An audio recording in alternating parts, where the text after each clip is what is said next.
Ladies and gentlemen, the Hong Kong Web3 Festival 2023 opening ceremony will start soon. Please take your seats for the conference. Kindly set your phone to silent mode. Thank you very much. 各位参会来宾，2023 Hong Kong Web3 Festival 开幕仪式即将开始，请大家尽快入座。在会议期间，请不要随意离座走动，并将手机调至静音状态。谢谢。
Good morning, distinguished guests, ladies and gentlemen.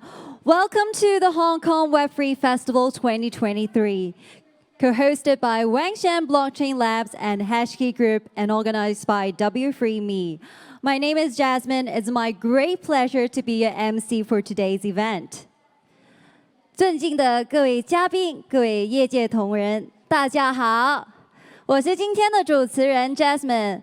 欢迎各位莅临由万象区块链实验室与 HashKey Group 联合举办的 W3Me 承办的2023 Hong Kong Web3 Festival. Now, please allow me to introduce our distinguished guests at today's opening ceremony, and may I also have the honor to invite them to come on stage for a group photo. 那接下来呢，有请让我隆重介绍出席今天开幕仪式的贵宾，同时邀请各位贵宾上台。Now may I invite Mr. Chen Mo-po, GBM, GBS, MXJP, Financial Secretary of the HKCEC. 香港特别行政区政府财政司司长陈茂波先生。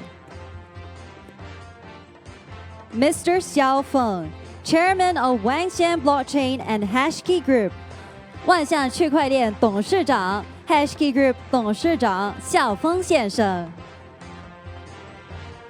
Mr. Duncan Chill, Legislative Council Member of Hong Kong Technology and Innovation Constituency, 香港立法会议员科技创新界邱达根先生。Ms. Lillian Cheung Man-lay, Undersecretary of the Innovation Technology and Industry Bureau of the Hong Kong Special Administrative Region Humphreyman, 香港创新科技及工艺局副局长张曼丽女士。Ms. Sophia Chong, Deputy Executive Director of the Hong Kong Trade Development Council, 香港贸发局副总裁张淑芬女士。Mr. Simon Chan Sai-ming, Chairman of Cyberport Hong Kong, 香港数码港主席陈锡明先生。Ms. Clara Chan, Executive Director, Monetary Management of the Hong Kong Monetary Authority. 香港金融管理局货币管理处助理总裁陈佳琪女士。Mr. Keith Choi, Interim Head, Intermediaries Division, Hong Kong Securities and Futures Commission, Chairman of FinTech Advisory Group. 香港证券及期货事务检查委员会中介机构部临时主管金融科技咨询小组主席蔡仲惠先生。Mr. Peter Yan, CEO at Cyberport. 香港数码港行政总裁任景信先生。Mr. King Leung, Head of FinTech at Invest Hong Kong. 香港投资推广处金融科技主管梁焕景先生。Dr. Christo Falk, Head of STP Platform Hong Kong Science and Technology Parks Corporation. 香港科技园公司 STP Platform 总监霍路明博士。Ladies and gentlemen, please join me in welcoming our honorable guests on stage. Thank you for joining us today and making the event even more memorable. 谢谢各位嘉宾的到来。Now, would our honorable guests please take a photo together to commemorate this special moment? 请各位上台拍个合照，我们看看中箭的大会摄影师，还有右边的位置，左边的位置，还有中间的位置。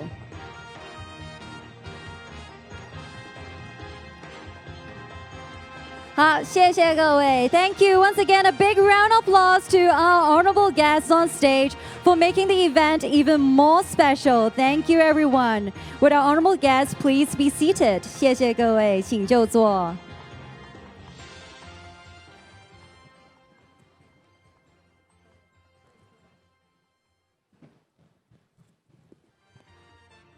Apart from the guests today we also have speakers, including Ms. Hong, President of OKX, Ms. Adeline Zhou, Chief Ecosystem Growth Officer at Chainlink Labs, and Mr. Dominic Williams, Founder and Chief Scientist of the Divinity Foundation. Thank you for joining us today. It is much appreciated.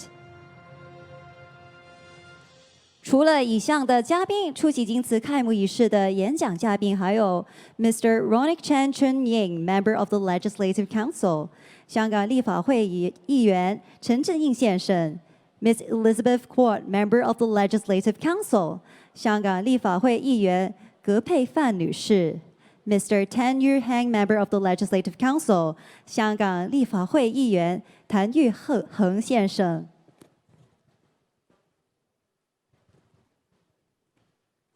还有来自政府和社会的贵宾，谢谢大家的到来。The Hong Kong Web3 Festival 2023 is titled and sponsored by OKX and ZA Bank and have received strong support from Invest Hong Kong, FinTech Hong Kong, Hong Kong Science and Technology Parks, and Cyberport. We are very grateful for the support of over 100 partners, including platinum sponsors. They are NEAR, Filecoin, Neo, Upside, and QuestEnd, and also our gold sponsors, Avalanche, Bioscene, Certic, DGFT, Dodo, Bit, Forbelay, Map Protocol, Meta48, Metalpha, Mix Marvel, Neopets, Nervous, Pedal, Qtum, Safe Heron, Safe Pow, Zeba.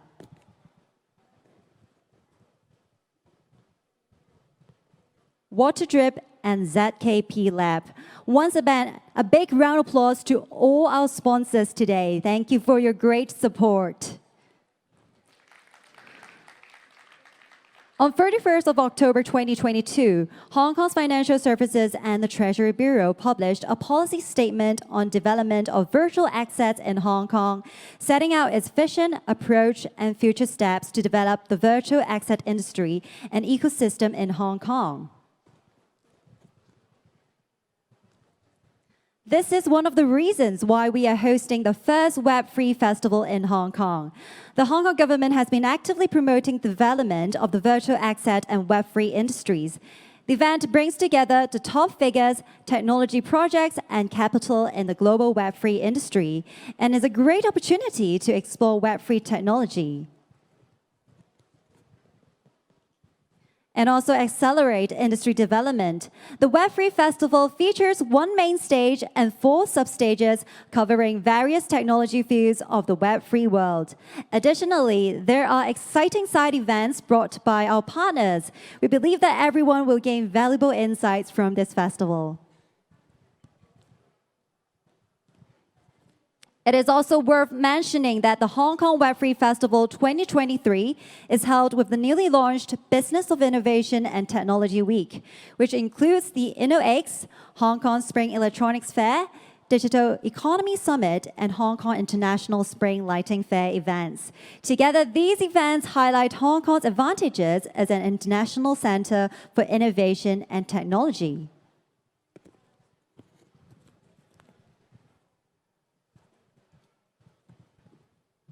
And also, it is an Asian hub for international trade exhibitions. Next, ladies and gentlemen, let us welcome Dr. Xiao Feng, founder of Wanxiang Blockchain Labs and chairman of HashKey Group, to deliver the welcome speech for the Web3 Festival.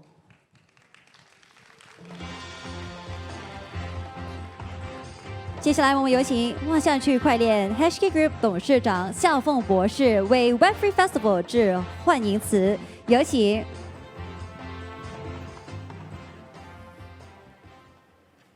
尊敬的陈茂波市长，尊敬的政府部门嘉宾，尊敬的各位议员，各位朋友，各位来宾，我仅代表大会的主办方万象区块链实验室和 HashKey Group， 欢迎我们各位嘉宾莅临2023年香港 Web3 嘉年华的活动。好雨之时节，当春来发生。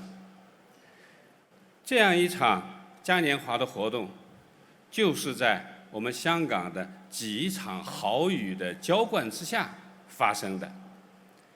从去年10月份，香港政府发布虚拟资产政策宣言，这是第一场好雨。在今年的2月份，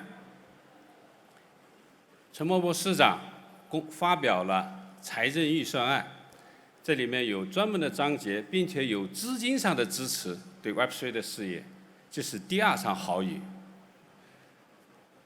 然后，昨天李家超特首特别的去出席了香港 Web3 协会的成立典礼，并致辞，这是第3场好雨，并且今天也是 Web3 最重要的一个基础协议以太坊上海升级的时刻。那么，截止到在这样几场好雨的这样的一个浇灌之下，截止到昨天12点。本次嘉年华活动的注册与会者达到了1万人，所以我们可以很好的回答陈茂波市长在4月9号的网文里面提到的，说这个活动预计可能有上万人次参加。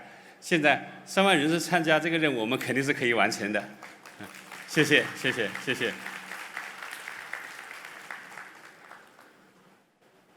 这么多的人来到香港参加2023的香港 Web3 嘉年华，这正是对香港从去年我们特区政府从去年以来，港府官员去年以来对 Web3 行业倾注了这么大的热情的一个非常热烈的一个回应。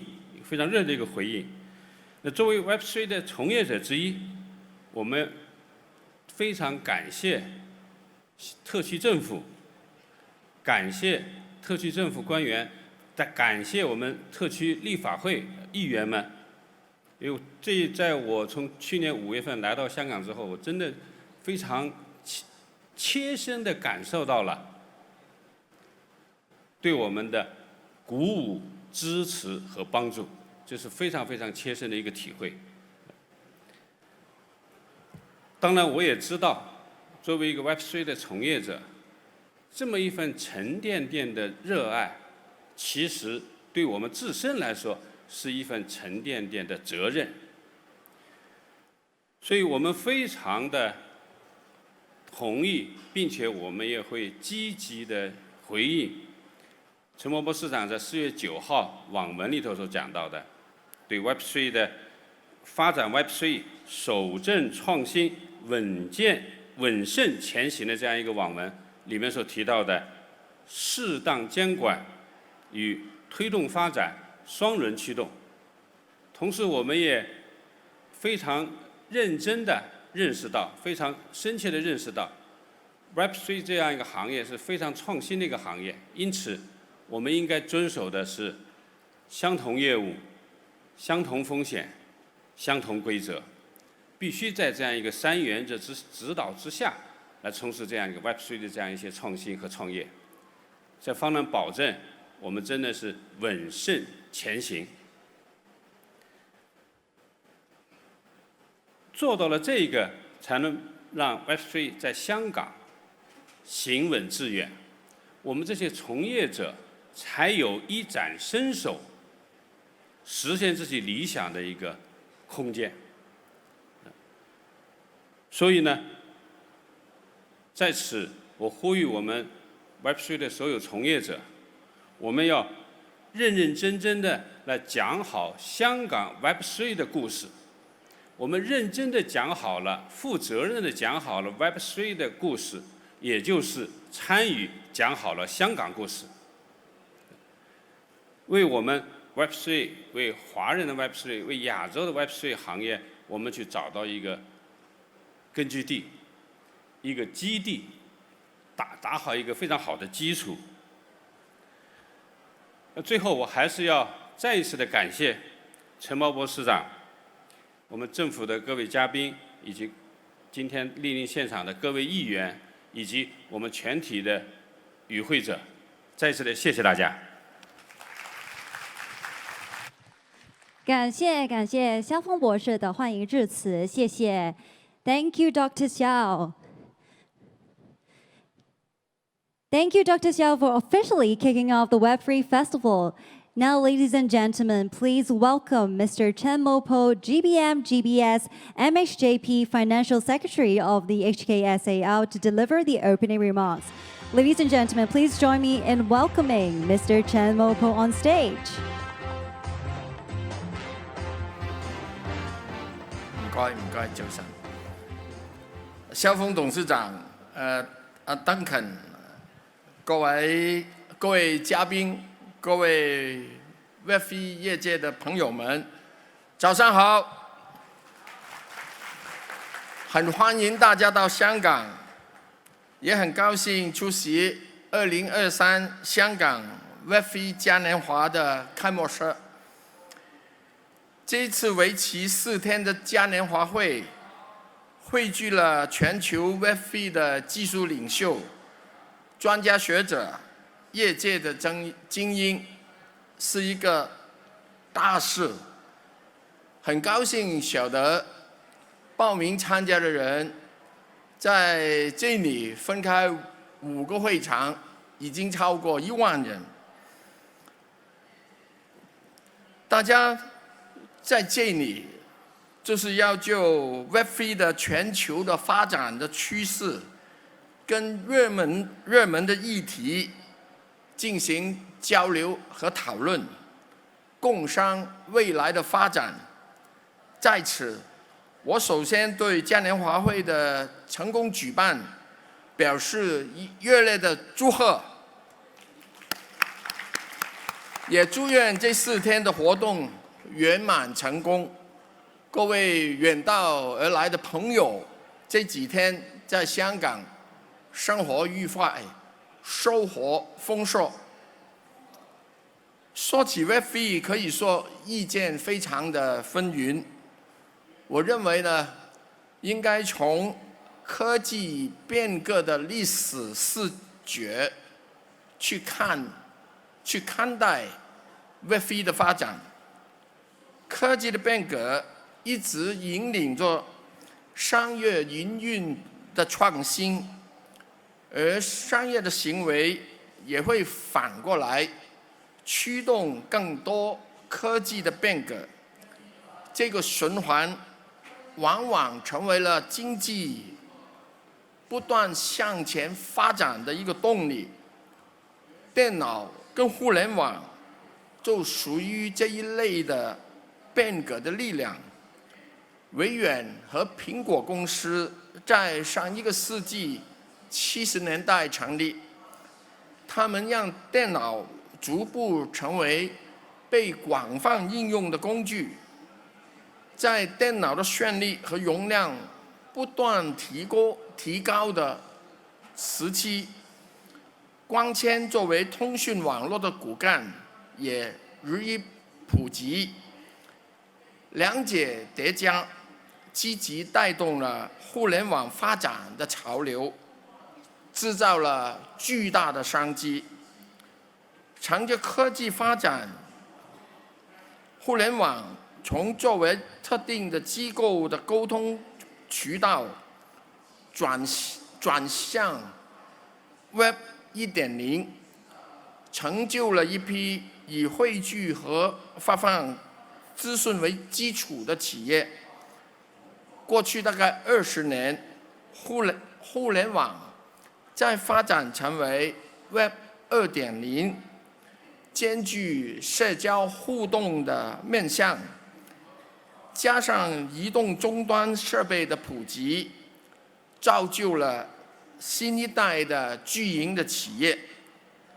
然而 ，Web 2.0属于中心化互联网，用户的数据和信息由大型的互联网平台公司收集和掌握，他们拥有数据和信息的优势，也因此获取了大量的广告收益和经济利益。随着区块链技术的兴起，不少人认为互联网已经进入 Web3 的时代。区块链技术，它的知识性、透明、高效、去中介化、去平台化，打破了原来数据和信息由特定的互联网平台掌握的情况。数据由建设者和用户共同拥有，令互联网去中心化。当然 Web3 现在呢正处于起始阶段，目前常见的应用包括有加密币、去中心化交易所、数位身份的验证、去中心化的金融服务、区块链的游戏，以至 NFT 等等。但可以想象，未来将会有更多的应用和机遇。事实上 ，Web3 的兴起让很多朋友都摩拳擦掌，要寻找新的机遇，但同时间也有不少人步步为营，担心这个发展未来不可掌控。在我看来，不论是在宏观层面，或者是个别企业的层面 ，Web3 要真正的成功，关键是要更好的服务实体经济和市场的需要，以创新的技术模式和应用，解决存在已久的痛点、难点，提升效率，造就更好的体验，创造新的价值、新的模式。这样是可以在旧有基础以上的改进，更重要的，也可能是颠覆性的创造。那到底 Web3 的发展会如何呢？我比较大胆地说，现在是 Web3 发展的黄金机遇，同时也是最惊心动魄的时刻。说惊心动魄，是因为回顾历史，每个大潮的出现之初，都必然会经历震荡的洗礼。2000年的科网股爆破，到近年的虚拟货币，以至近期的虚拟资产交易所倒闭，牵连了一些以初创企业为主要用户的银行，也为市场带来了震荡。因此，我们要冷静、稳慎地看待 Web3 的发展。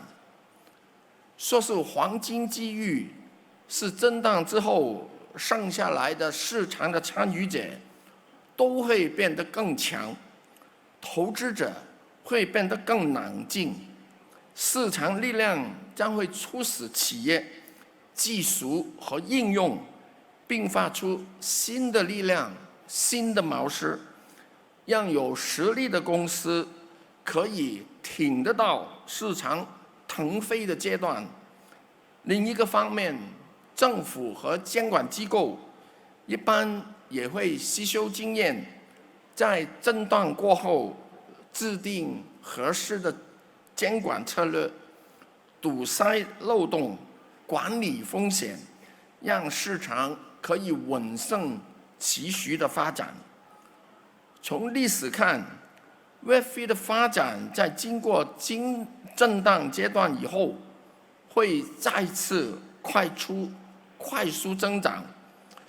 最近的事件告诉我们，虚拟货币、虚拟资产、平台交易相关的事情，问题不在于创新的技术，不在于创新的力量不足，而是他们没有在妥善监管的框架以下有效管控风险。推动 Web3 的发展，前提是不能损害金融体系的稳定和投资者利益的保护。在这一点上，在座各位都是关心 Web3 的参与者，相信大家从最近的事件中都深有体会。适当的监管是必须的，这样才能造就可持续发展的环境，让大家有更理想的发展的空间。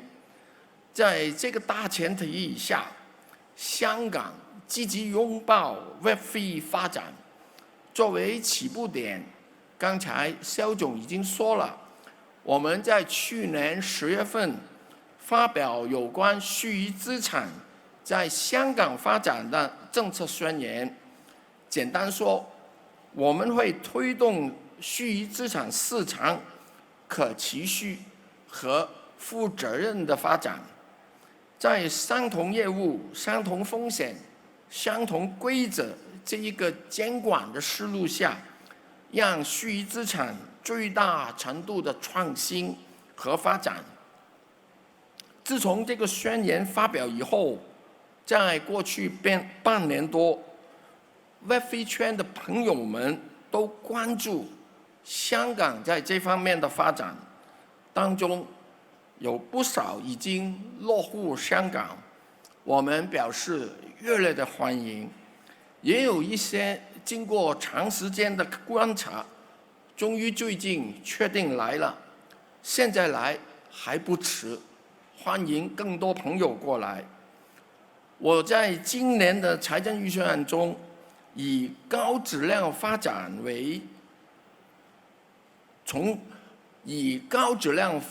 这个角度，提出了3大发展方向，包括了数字经济、第3代互联网以及国际绿色科技和金融中心这个定位。就 Web3 的发展，我会成立虚拟资产发展专责小组，跟业界的代表们一起努力，就行业的可持续和负责任的发展制定发展的路径和行动计划。此外呢，也拨了5000万给数码港，加速推动它发展成为香港的 Web3 的基地。各位嘉宾、各位朋友，创新和变革的道路从来不是一帆风顺，可以预期 Web3 的发展还有一段路程。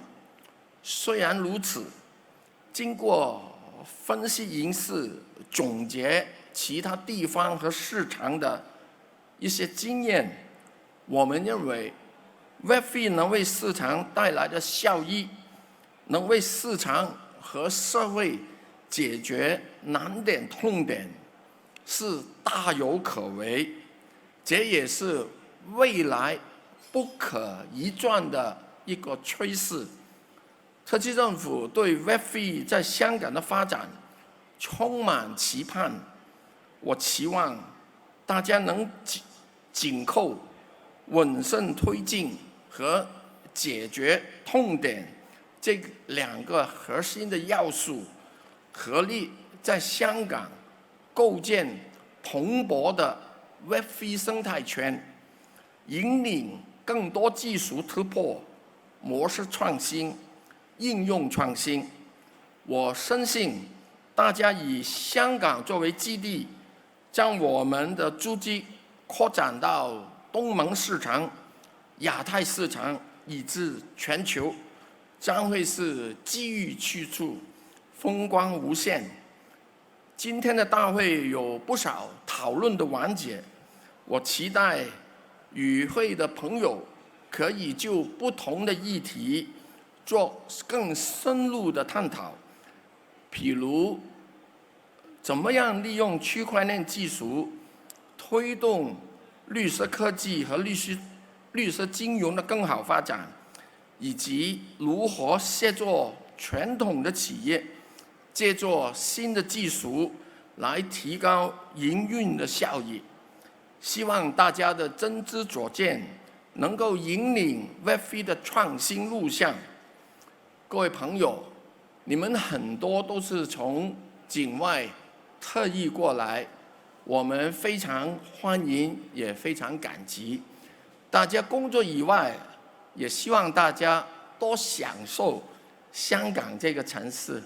香港非常安全，你们晚上呢开完会到餐厅走一走，我们有超过200家米芝莲餐厅。吃完饭以后要喝一杯，也很安全。香港的治安全球第一，最好呢在这边待1个礼拜，周末到我们的郊野公园走一走，空气非常清新。还有，香港是购物天堂，也在希望大家在香港多消费。最后呢，我借这个机会呢，祝愿谢谢嘉年华会圆满成功，各位朋友身体健康，工作愉快，事业宏达，谢谢。谢谢陈茂波先生的精彩的演讲，谢谢。Thank you, Mr. Chen Mo, for your insightful speech to us. Now, ladies and gentlemen, please welcome Mr. Keith Choi, Interim Head, Intermediaries Division, Hong Kong Securities and Futures Commission Hong Kong, Chairman of FinTech Advisory Group, to deliver his remarks. Ladies and gentlemen, let's give a warm welcome to Mr. Keith Choi. Mr. Keith Choi, please.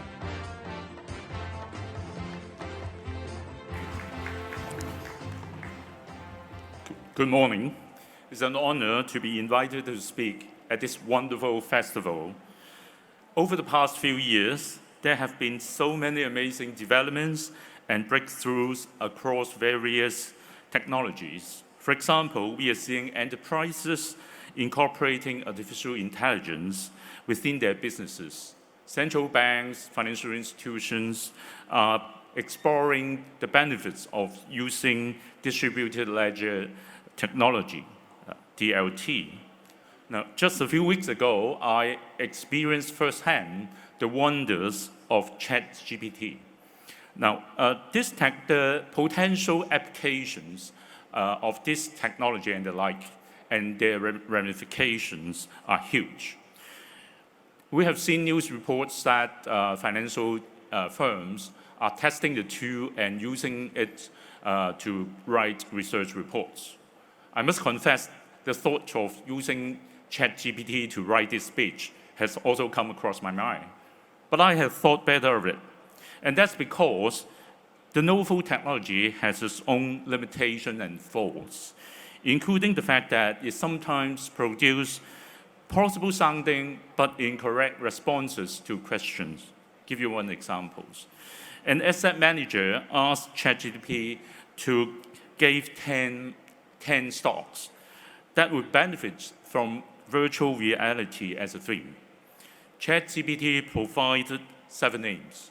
So the asset manager prompted for the remaining 3.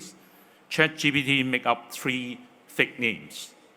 Now, this story highlights the importance of harnessing the benefits of innovative technologies in a responsible way. And just as the emergence of Web3, which is built on DLT, promises to bring with it enormous economic benefits and the potential to change the internet and the way we interact, we must also be aware of the potential risks and manage them properly. To be clear, the SFC recognized the opportunity presented by Web3. Indeed, our CEO, Ms. Julia Leung, has already stated in her statements last year's Hong Kong FinTech Week that the SFC is attuned to the potential impact of Web3, virtual assets, NFTs, the metaverse, and GameFi on our daily lives, and that we are supportive of the underlying DLT technology and responsible innovation.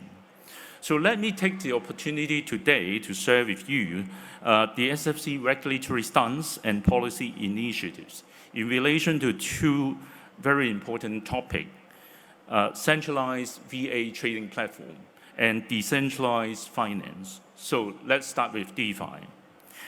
Just as the evolutions of Web 2 to Web 3 seeks to decentralize the internet and redistribute the power from big tech and platforms back to users, DeFi seeks to decentralize the financial ecosystem and disintermediate traditional financial intermediaries in the provisions of financial services using DLT, VA, and smart contracts.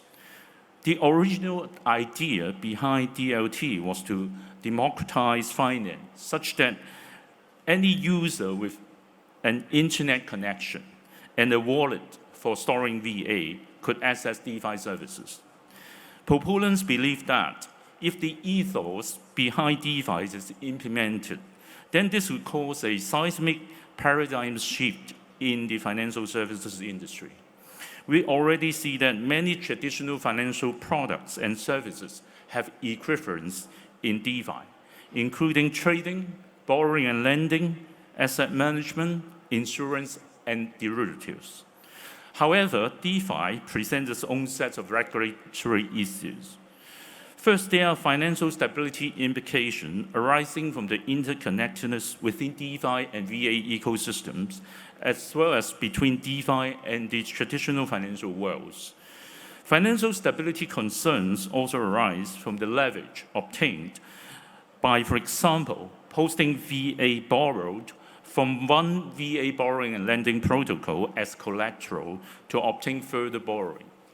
Now, second, there is limited transparency on this interconnectedness and linkages due to a lack of data and partly because many of these firms and activities are currently unregulated. Third, the DeFi ecosystem is exposed to market integrity issues such as price oracle manipulation, front-running transactions, and other types of abusive behaviors. Last but not least, there are investor protection concerns arising from the increasing number and scale of successful cyber attacks. For example, one of the largest hacks resulted in $625 million being stolen from the NFT gaming platform Asia Infinity in March 2022. Now, you may ask, given the unique features of DeFi, whether regulations is possible. Now, regulating DeFi is not a straightforward task due to various factors. Now, first, who should be held accountable when things go wrong? There is no traditional financial intermediary, and smart contracts run autonomously. In some DeFi protocols, the developer or operator has no ability to order the smart contract go once it has been deployed on the blockchain. Additionally, the governance of DeFi products or services may be decentralized to varying degree and may involve the use of governance tokens or decentralized autonomous organization, DAOs. Governance tokens holders, which may include the original developer of the smart contract, as well as the users of DeFi products or services, may be able to vote on product changes, such as new product features. With such decentralized governance, it may be difficult to identify the persons responsible for the DeFi products or services. This issue begs the questions of whether DeFi services is controlled by the smart contract developer, some or all holders of the governance tokens, or the members of a DAOs. Now, second, the pseudonymous nature of DeFi renders the identification of the developer and operators of a DeFi protocol challenging. This challenge is further compounded by the cross-border nature of DeFi products and services, whose developers and operators may be based in multiple jurisdictions. Now, let me share with you this SFC current thinking on DeFi, which is not at all profound and is rather mundane. Now, in short, the SFC view DeFi activities through the same existing regulatory framework that applies to financial activities regulated by the SFC. As such, as long as the DeFi activity falls within the scope of the Securities and Futures Ordinance, SFO, it would be subject to the same regulatory requirements applicable to a traditional financial activity under the same business, same risk, same rule approach as FS alluded earlier. The person operating or performing such activity should be subject to our licensing requirements and be regulated by the SFC. Now, by way of illustration, the provisions of automated trading services is a regulated activity under the SFO. If a decentralized platform allows trading in VA, which constitutes securities or futures as defined under the SFO, then the platform and the operators will be required to be licensed for Type 7 regulated activity. The offer of collective investment scheme to public in Hong Kong is subject to authorization requirements under the SFO. As such, the marketing of a DeFi liquidity pooling protocol to Hong Kong, which fall under the definitions of CIS, may be subject to such legal requirements. The SFC issued a statement on virtual asset arrangements, claiming to offer return to investors in December 2022, which warned market participants of the risks associated with VA platforms offering VA deposits, savings, earnings, and staking services to investors in Hong Kong. Among other things, we reminded market participants that some of these arrangements may constitute CIS under the SFO and may in fact be unauthorized CIS. Now, the challenge associated with identifying persons who should be held accountable in DeFi may not actually be insurmountable. To understand who to hold to account, the SFC will assess each DeFi or services, DeFi services or activity on a case-by-case basis after understanding the inner workings and arrangements of a DeFi protocol.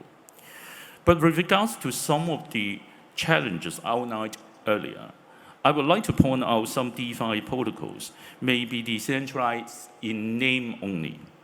In reality, A small group of developers, operators, or the related parties may be in de facto control, as they may, for example, hold the vast majority of the governance tokens, or have the power to vote governance proposals put forward by others.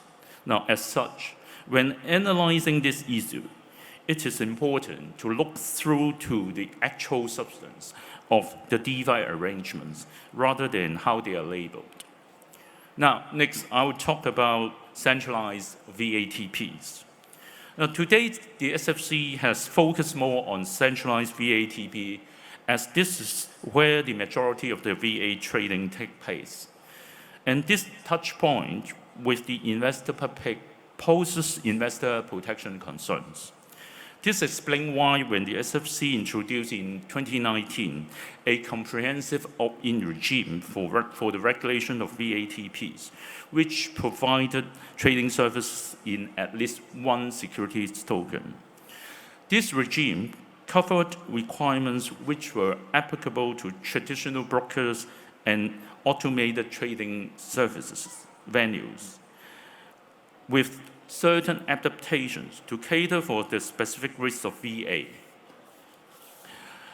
Now, this means that we regulated VATP from not just an AML perspective, but also from an investor protection standpoint, with requirements encompassing areas such as safe custody of client assets, conflicts of interest, cybersecurity, prevention of market manipulative activities, as well as admissions process for listing VA for trading.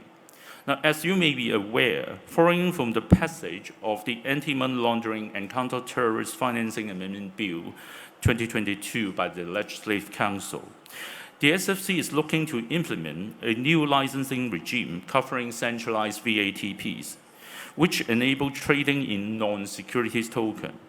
When this new regime comes into effect on 1st of June this year, all centralized VATP operating in Hong Kong, regardless of whether they offer trading in securities tokens or non-securities token, must be licensed by us.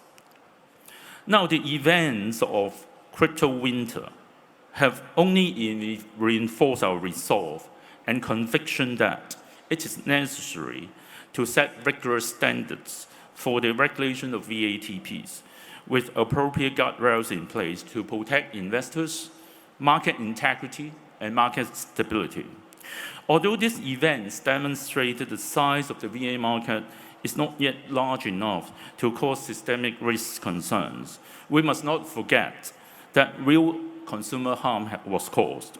For example, retail investors lost money from the implosion of Terra Luna Alco stablecoin and the collapse of the VA lending platform, Celsius Network, and centralized exchange FTX. News reports of the postmortem of FTX failures highlighted a whole host of issues, including the lack of basic governance and risk management controls, conflicts of interest, and more importantly, the misuse of clients' assets, which simply cannot be tolerated in any entity that is subject to regulation. Such failures underscore how critical it is for VATP to have a robust risk management mindset, accompanied with proper effective controls spanning the areas already covered under our existing VATP regime. Now, that's why when the SFC released the consultation paper, we effectively transpose the existing regulatory requirements under our current opt-in regime into the proposal for the new regime, with certain amendments to account for the market developments and lessons learned from operating the existing regime. Under the current regime, the SFC imposed conditions on operators to restrict them to only provide services to professional investors. Now, these requirements will be relaxed, subject to additional guardrails being put in place to protect investors. This includes requiring a VATP to understand the risk profile of clients during the onboarding process to assess whether the provision of services to that client is suitable, as well as set appropriate limits by reference to the client's financial situations and personal circumstances to ensure that the client's VA exposure is reasonable. Aside from requiring VATP to establish criteria on the due diligence and admission of VA for trading, the SFC also proposed that VA make available to retail investors should satisfy additional admission criteria, which would qualify it as an eligible large cap virtual assets. Now, as I'm sure you will all agree, in light of the recent turmoil and scandals seen in the VA ecosystem, it is critical that the SFC licensed VATPs have appropriate controls and risk management measures in place to prevent the occurrence of similar events in Hong Kong. The SFC's consultations on the proposed regulatory requirement under this new regime closed on 31st of March. I would like to take this opportunity to thank those market participants and interested parties who reviewed the consultation paper and provided feedback on the proposals. I cannot emphasize enough that how important such engagement and constructive dialogue with the industry is to the SFC's policy formulation. We will, of course, diligently review all comments received to ensure that Hong Kong implements a robust regime for the centralized VATP, which is fit for purpose and strikes the appropriate balance between investor protections and support for innovation. In conclusion, the SFC fully supports the use of novel technology to deliver financial services and products in Hong Kong. We should be bold in embracing innovation, alert to potential risks, and steadfast in commitment to protecting investors and the market. I sincerely believe that the collective efforts of the government, the regulators, and the industry will ultimately bear fruit and culminate in the establishment of Hong Kong as not just an international financial center, but the premier hub for Web3 and virtual assets. I hope you enjoy the festival. Thanks very much. Thank you, Mr. Choi, for the wonderful sharing. Thank you very much.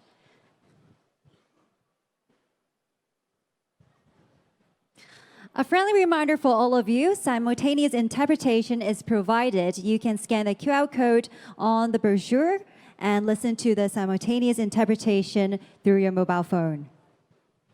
那各位嘉宾，开幕仪式呢提供同声传译服务，你们可以扫描会看手册的二维码，即可通过手机收听同传。Now, ladies and gentlemen, without further ado, may I invite Ms. Clara Chan, Executive Director for Monetary Management of the Hong Kong Monetary Authority, to deliver her remarks. Ms. Clara Chan, please, a round of applause.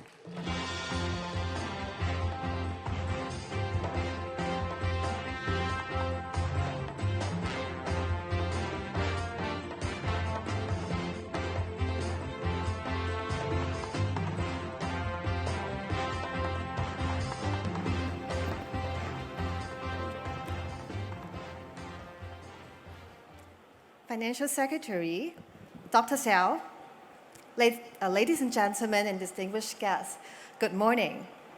First of all, let me take this opportunity to thank Wanxiang Blockchain Labs and the HashKey Group for organizing this event. This is a very meaningful and timely event where great minds meet and define the future.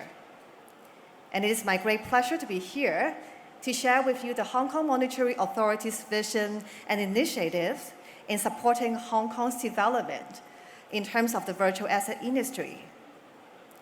Simply put, we want to be not only a regulator, but a facilitator. We carry with us not only the toolbox for regulation, but also the vision for the long-term and sustainable virtual asset development. With the openness and joint efforts of all stakeholders, we believe that we could collectively shape and harness the Web3 development as a force for good.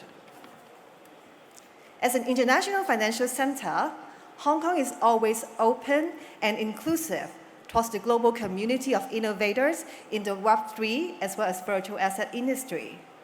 Just a moment ago, we had our financial secretary and our fellow regulator SFC talk about the latest development. And I'm sure many of you are aware that the guiding principles and spirits were mentioned in the government's policy statement on development of virtual assets industry, which was issued last year. From the issuance of the policy statement last year to now, which is only less than half a year, we have already been witnessing many new developments, as well as ongoing effort by not only the government and the regulators, but also from different segments of the markets, thanks to the contribution of all of you. This is indeed a very fast evolving as well as future defining journey for all of us. And with that, I'm particularly glad that we see stakeholders from a very diverse background gathering here today. I see representatives from the governments, from the regulators, as well as from the market. This is very important because it walks the talk. It tells you how open and inclusive we are in shaping and navigating the journey together. In fact, the concept of being together is very important, and I want to add 2 more dimensions to it. First, it is not only about the process that we shape and navigate the journey together. It's also about the outcome, meaning that while we come from different backgrounds, I'm sure we share a vision that innovation is here for all. It's not only meant to benefit a small group or small segment of the society. It should be designed to benefit all, from crypto-native companies to firms venturing in the Web3 space and to the end user of technology. This is what we mean by being in it together. And the other dimension I would like to mention is when we talk about the merits and benefits, we should never forget about the risks and challenges. The pros and cons are also in it together. In other words, when we set sights on the exciting and innovative applications of technology, we must not forget that innovation is never risk-free. We need proper guardrails to build a balanced and fit-for-purpose ecosystem. We want the entrepreneurs, the products, and the services which are here for long haul to stay and fly. But at the same time, we also want to weed out players which are short-term and which do not have the proper governance, transparency, risk management system, because they could bring more harm than good to the financial system and to society in the longer run.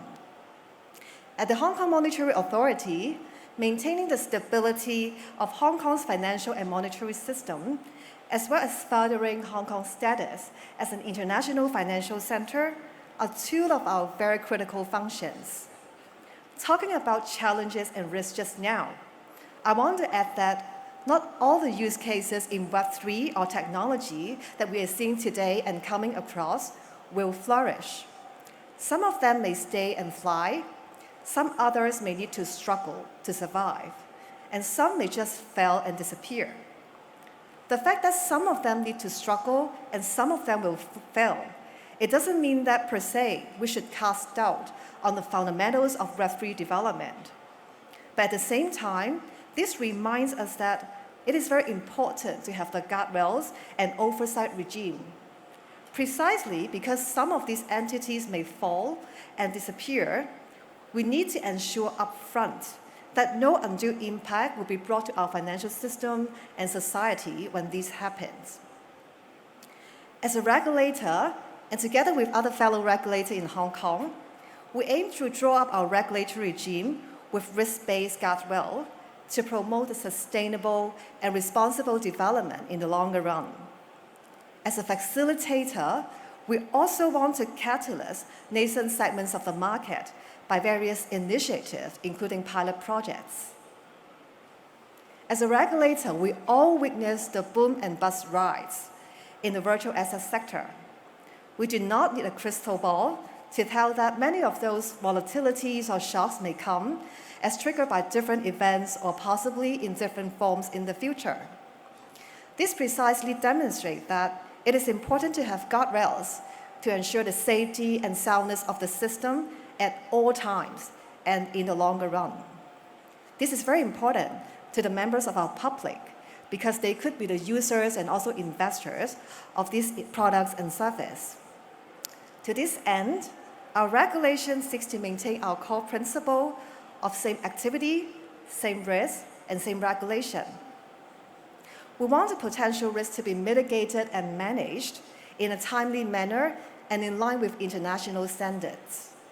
Needless to say, we're in close collaboration with the government as well as our fellow regulators in this regard. The HKMA has issued guidelines to banks on their exposure to crypto assets, as well as their virtual asset activities. We'll continue to closely monitor the situation and be in close touch with them on this front. Equally importantly, we are also formulating a regulatory framework on stable coins. Let me elaborate a little bit more, noting the important as well as the latest developments. Stable coins, due to its pegging characteristic, have become an integral piece of financial infrastructure in the Web3 space. They could also potentially play a role in the real economy. For instance, within the digital economy, stablecoins have functioned as the settlement asset for the transaction of digitally native virtual assets, as well as the payment rails in the virtual asset ecosystem. And in the real economy, as an alternative to traditional payment methods, there are also potential application of stablecoins for cross-border payments, remittance, as well as trade settlements. And with the use of smart contracts, stablecoin could also function as programmable money and used to execute a payment when certain conditions are met, or to facilitate complex transactions. Simply put, the need to regulate stablecoin is threefold. First, stablecoin for them to serve as a credible medium of exchange and potentially realize their promises. A very high degree of assurance for a robust stabilization mechanism is a prerequisite. In other words, we need to make sure that stablecoins really live up to their name, that is, having stability in value. The market incidents happened last year revealed the possible lines of weaknesses in the governance stabilization mechanism, as well as the disclosure system of the stablecoin arrangement. And as a result of these incidents, many investors and users got burned, and some of them were even dissuaded from getting involved in the technology and the virtual asset industry again. And what happened actually resonates with what I said earlier. That is, while stablecoins and virtual assets may show a lot of potential for future growth, it is imperative that they are built on the core elements and foundations of credibility, stability, security, as well as transparency. Without any of these core elements, they just could not last. Second, among the different types of virtual assets, stablecoins have the potential to have relatively broad and frequent interconnection with our day-to-day economic activities. Therefore, we need to put more emphasis on the protection of retail users and also the integrity of our payment system. At the same time, there is always a need for increasing the public's crypto literacy so that people really understand the real and potential risk associated with virtual asset and stablecoin, and they could make the informed decision about their judgment.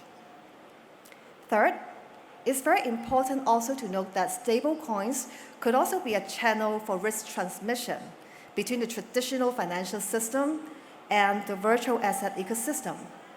A recent example is the collapse of the Silicon Valley Bank last month, which led to a temporary depeg of the USDC and some other stable coins. And this in turn caused a shock and volatility to the virtual asset universe. But of course, the risk could work the other way around, meaning that the failure of stablecoin or virtual asset could in turn cause problems in the traditional financial system. But no matter which way it will go, I think we should be cognizant of the fact that there is a growing interconnectedness between the virtual asset ecosystem and the traditional financial system. And we need to be cognizant about the spillover and contagion impact between the two. And on stablecoin last year, we engaged the public by issuing a consultation paper on crypto asset and stablecoin. And in the process, we invited views from the industry, from the market, and from the public. We are pleased to have received a lot of positive feedback, and they are generally supportive of the agile and risk-based approach that we are proposing. Taking into account the feedback we received, we published the conclusion about this consultation paper in January this year, in which we outline our thoughts about how we want to go about in drawing up the regulatory regime for stablecoin, particularly those that are referencing to fiat currencies. In terms of next step, we will conduct a follow-up consultation with more granular detail of the regulatory regime, and we hope to further benefit from the wisdom and feedback from the public. Pending announcement of the further details as I talk about on the follow-up consultation, we will continue to be guided by the 4 principles in our regulatory regime, which is being agile, being risk-based, proportionate, and also adhering to the principle of same activity, same risk, and same regulation. We need to be agile to cater for the fast-evolving market development, not only locally, but also internationally. And also, we want to take full account into our consideration the evolving international discussion. The system also needs to be risk-based, meaning that we will give priority to the areas that present higher degree of risk. We also want to be proportionate, meaning that we do not want to impose undue regulatory burdens on the entities or entrepreneurs. We don't want to stifle financial innovation. Last but not least, we talk about, as always, same activity, same risk, and same regulation. This is very important because it ensures a level playing field among all the different participants and try to unlock the maximum potential for the industry. And when I talk about being agile just now, I talk about the need to stay tuned of international standards.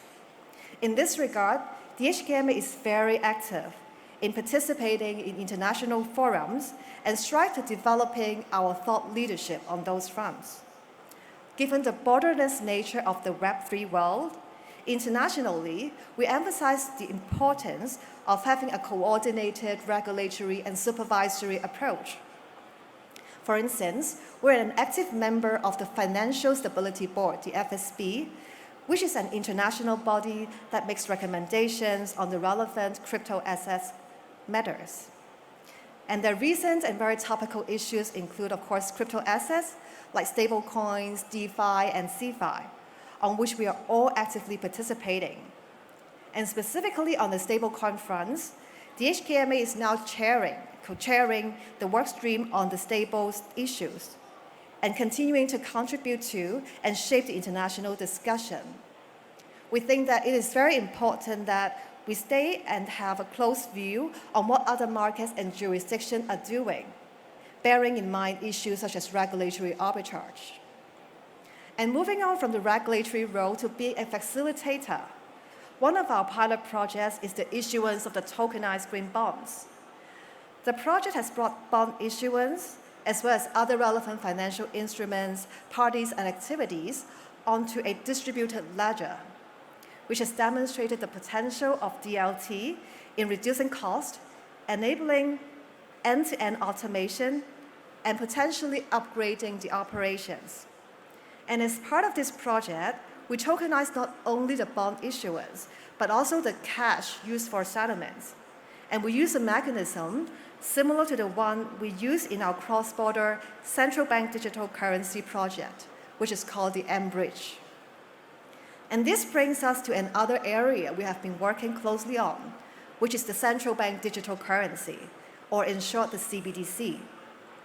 Inspired by the considerable potential of DLT, the HKMA has been researching CBDC since 2017 to understand their benefits and possible applications on both the wholesale and retail fronts.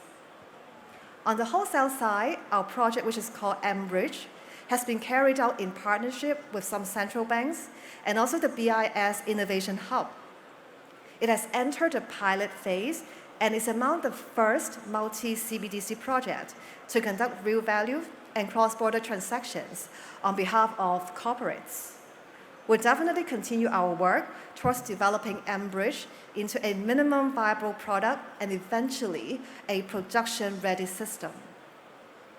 On the retail front, as we announced before, we are starting to pave the way for possible implementation of e-Hong Kong dollar in the future by adopting a three-rail approach, where we lay the technology and legal foundation, and at the same time also exploring the potential use cases. And these efforts will be consolidated for a more thorough implementation planning in due course, which will set the stage for potential implementation of e-Hong Kong dollar going forward. In closing, let me highlight once again what is dear to our heart. Hong Kong is very open and inclusive towards the global community of innovators in the Web3 and virtual asset industry, and we will continue to be. We look forward to harnessing the Web3 as a force for good. We'll also continue to embrace and support technology. But at the same time, we feel equally strongly about upholding the necessary guardrails and standards because we want to have a sustainable and responsible development of the Web3 sector. In achieving this goal, an ongoing dialogue among regulators, the industries, and all the stakeholders would be the key.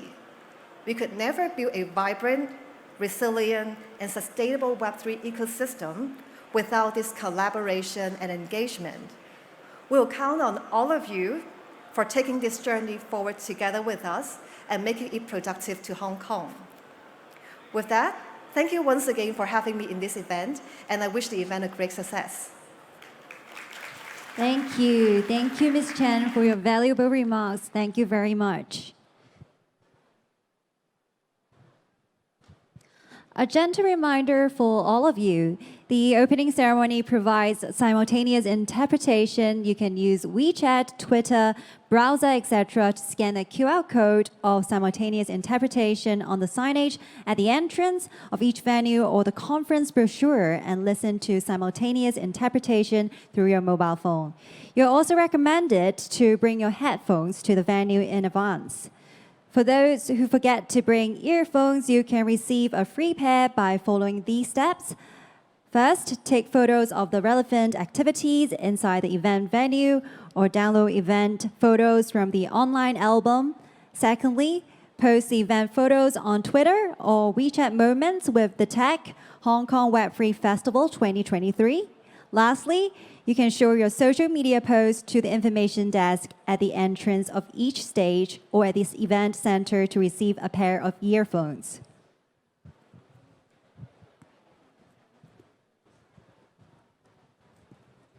So, ladies and gentlemen, moving on, please welcome Ms. Hong, President of OKX, to deliver her remarks. Ladies and gentlemen, please join me in giving a round of applause to Ms. Hong.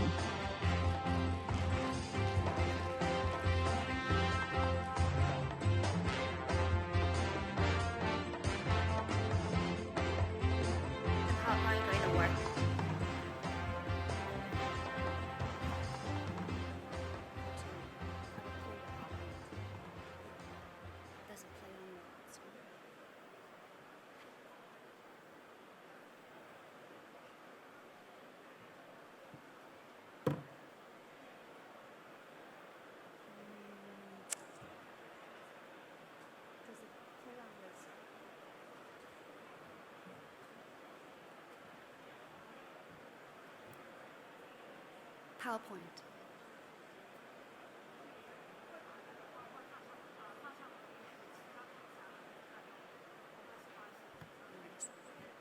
Thank you. Sorry for the delay here. I'm trying to get the PowerPoint up and running. As we wait, I just want to say very thank you for having me here on behalf of OKX. It's a great honor to be back in Hong Kong, and it's actually also very encouraging and refreshing. OKX was founded in 2017, right in Hong Kong. We are a global technology company focused on Web3, and we're building our global platform. But Hong Kong has always been a very important place for us. And coming back to Hong Kong and seeing that all the leaders, both from the private sector as well as the public sector, are building a very open, inclusive, and responsible foundation for Web3 going forward is very encouraging. Now, very briefly, for those who don't know much about OKX, we, again, were founded in 2017. We are a Web3 platform that basically serve 185 plus countries, more than 50 million customers. We actually offer two main products. One is the centralized crypto exchange. We are basically the second largest exchange serving globally, and have about 20 billion assets on our platform. And at the same time, we also have a very powerful Web3 portal, basically offering both the exchange and app on one app to our customers. A strong belief that we have is that future is interoperability. It's about providing options. And because of that, we want to offer options to our customers on both exchange side as well as the Web3 portal side. And for our Web3 wallet, we also provide support to 57 chains, which is the most chain out there available, including the MPC portal wallet that we offer that support 37 chains as well. So that is a very quick snapshot of OKX as a platform. Now, coming back to today's topic, I actually want to take a step back because when we talk about Web3 future, as a participant in the market, a very important question that we always ask ourselves is, are we actually building real product for the customer? Are we actually addressing pain points for the customer? Are we actually providing value proposition to the customer? Because ultimately, that's what matters the most longer term. Are we building product that actually matters long term? So the question that we always go back and ask ourselves is, what is the current problem that we have? Are we addressing that problem? Our current system, as we all know, is really built on trust. But there are cracks showing up in the system, as we have seen. I'm not going to spend a lot of time on some of these questions because I think as Web3 participants, we all know what those questions are, what the problems are. For example, the banking access cannot be assumed. A lot of the people don't really have access to the banking industry, to financial industry. There is also an increasing lack of trust in the big tech because as the industry evolve with technology increasing the individual empowerment, data is falling behind. Data is being concentrated in big platforms, and customers don't really trust the tech companies who actually own our data. And that is a very clear trend. Over the last few years, I think we also see increasing pressure of inflation worldwide. This is a chart that shows 2023 inflation forecast globally. As you can see, the light colors stand for countries with inflation rate less than 2%. And there are a lot of countries that actually have inflation rate over 5%, over 10%, even 100%. And even this chart does not cover the fact that, for example, in US, the current inflation rate is well above 5%. Well, this chart actually shows less than 5%.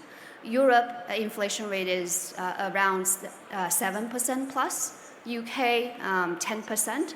And if you take a step back, why this matters for a lot of people, ordinary people like you and us, because when you think about 2% inflation, 10 years down the road, our wealth preservation has only 80%.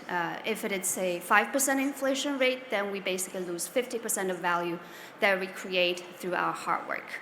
Is that the right situation to last? That's probably not sustainable. And then we also see that what is happening in US recently, a lot of the banks are failing. One of the largest bank, Silicon Valley, with more than 200 billion assets on balance sheet, just went to zero overnight. That is an individual commercial bank failure, but that bank failure actually call into question many other deeper situations that we are asking. Is this a failure of commercial bank? Is this a failure of a central bank? Are we have actually money issues? Are we actually looking at the situation and say, is there actually a way out? Can we actually feel safe about having deposit at a bank without worrying about the deposit going to zero? There are a lot of questions, right? And the situation is when we look at our society around, the velocity of technology is really picking up. When we interact with people around us, exchanging information, doing trade internationally, having entertainment, sharing our viewpoints, all those has been seeing increasing velocity. However, money has been left behind in terms of how money is being restored, how data is being restored, and in situations like this, what are the solutions? What is the way out?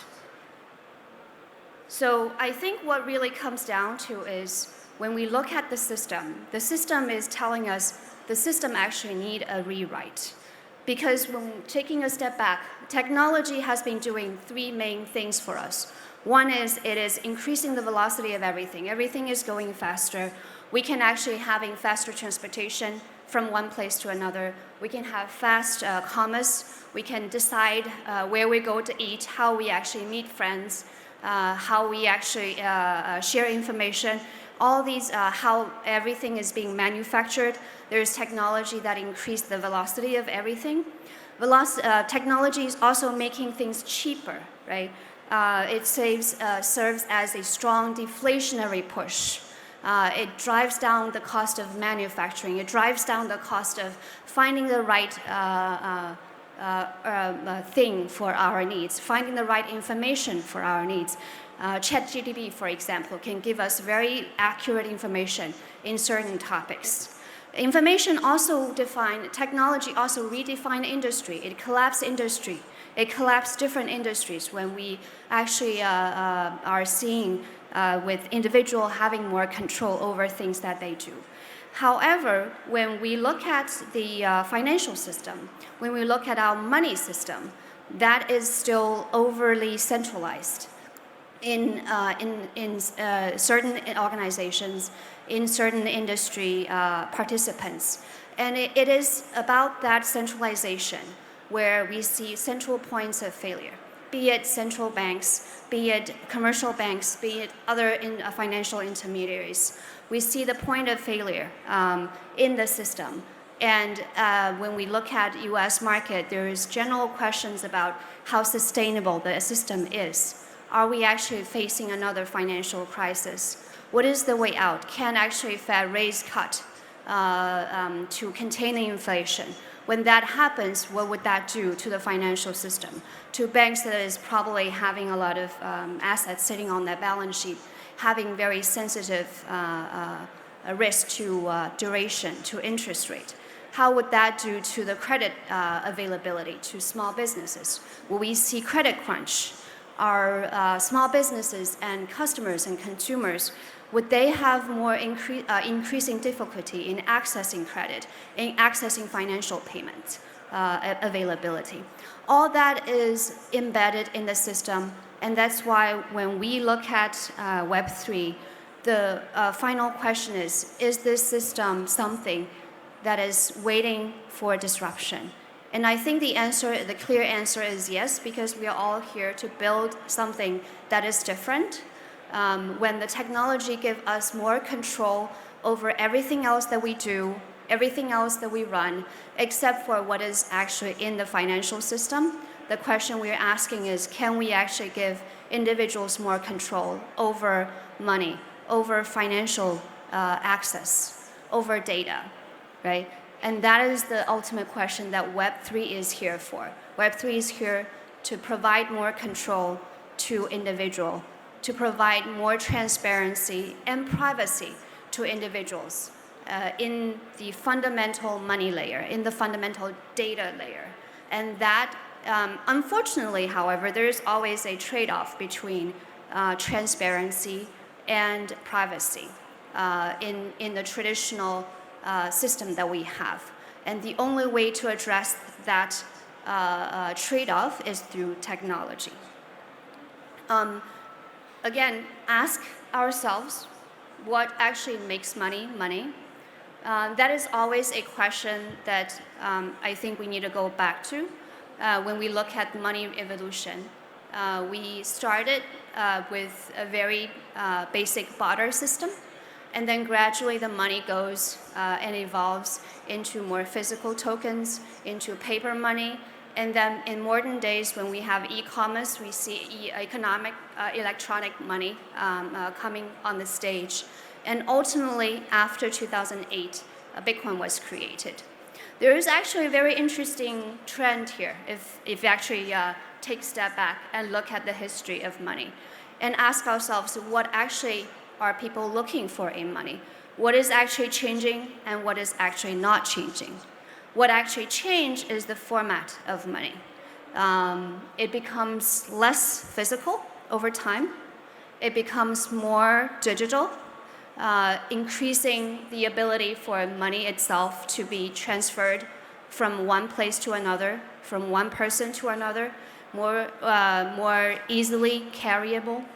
However, what doesn't change are what people are looking for in money. It's about the store of value, whether money is reliable over time, whether people can actually achieve consensus on what money's value is 10 years later, 20 years later. Can we feel comfortable there's no inflation rate or there's predictable inflation rate for the money itself? People are looking for unit of account. Is money fungible? If I have $1 or whatever that is, Bitcoin or cryptocurrency that is, would that be recognized by the counterparty as the same thing? Is $1 a dollar? Is one BTC a BTC? And then ultimately medium of exchange, when are money verifiable? Is it something that can be forged? And as a result, I end up having something that I thought I would have, but actually it's something different. Is it convenient to use when I think about using money that I earn to pay for things that I actually need? Is it scalable when technology make everything global, make everything digital? Can money also be scalable? That's ultimately why we have ended up having electronic money. But the underlying settlement layer is still very physical. It is actually controlled by central issuer. But in a new Web3 age, when we look at Bitcoin, for example, everything changes. Everything is on chain. Everything is digital native. Everything is out there, verifiable, immutable by any third party, and that basically changed the game. The other question we also want to ask is, can we actually bank without a bank? I think that is a very sensitive topic. Obviously, we all used to status quo, right? When things change, we actually feel a level of discomfort. We're not sure whether this is something real or this is something that actually signifies for a future. But when we look at Web3 future, when we see that when money layer actually becomes something different that our current generation is not used to, when money layer becomes more digital native, can we actually envision a financial system that is also different from what we currently have? For example, right now when we look at the banking system, financial system, what are we looking for? Again, what is the first principle? What do customers look for in a banking system? First of all, safety of savings, right? When we work hard, we earn money, we want to use that money for our everyday use, we want to save that for our future generation.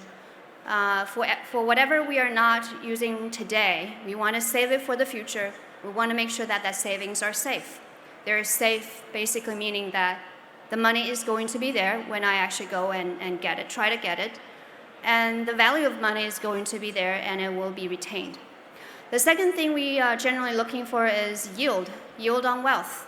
I want to make sure that, particularly when there is inflation expectation, or at least predictable inflation expectation, I want to make sure that my money sitting there can actually grow over time, so that our future generation, our kids, can benefit from that down the road. We can use it down the road. And then the third basic utility that we were looking for is obviously access to payments. We want to be able to use it to buy clothes, buy computer, pay for education, pay for entertainment, pay for travel. Those three, I think, are the very fundamental utility people are looking for when they think about our legacy financial system. Now, take a step back in a Web3 world, what can we actually see? What is possible? What was not possible, but in the future can be possible, right? Take the most mundane crypto assets in Web3, for example, Bitcoin. When we think about Bitcoin, Bitcoin is a very native P2P platform. So, which means that if you actually know how to own your own wallet, you actually can be your own bank. Plus, because the nature of P2P, it actually becomes something that can run its own payment rail.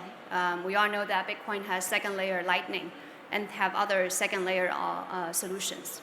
Can we see a world where people don't have to go to a bank to open their deposit? People don't have to go to a bank and ask for a card and pay for what they need to.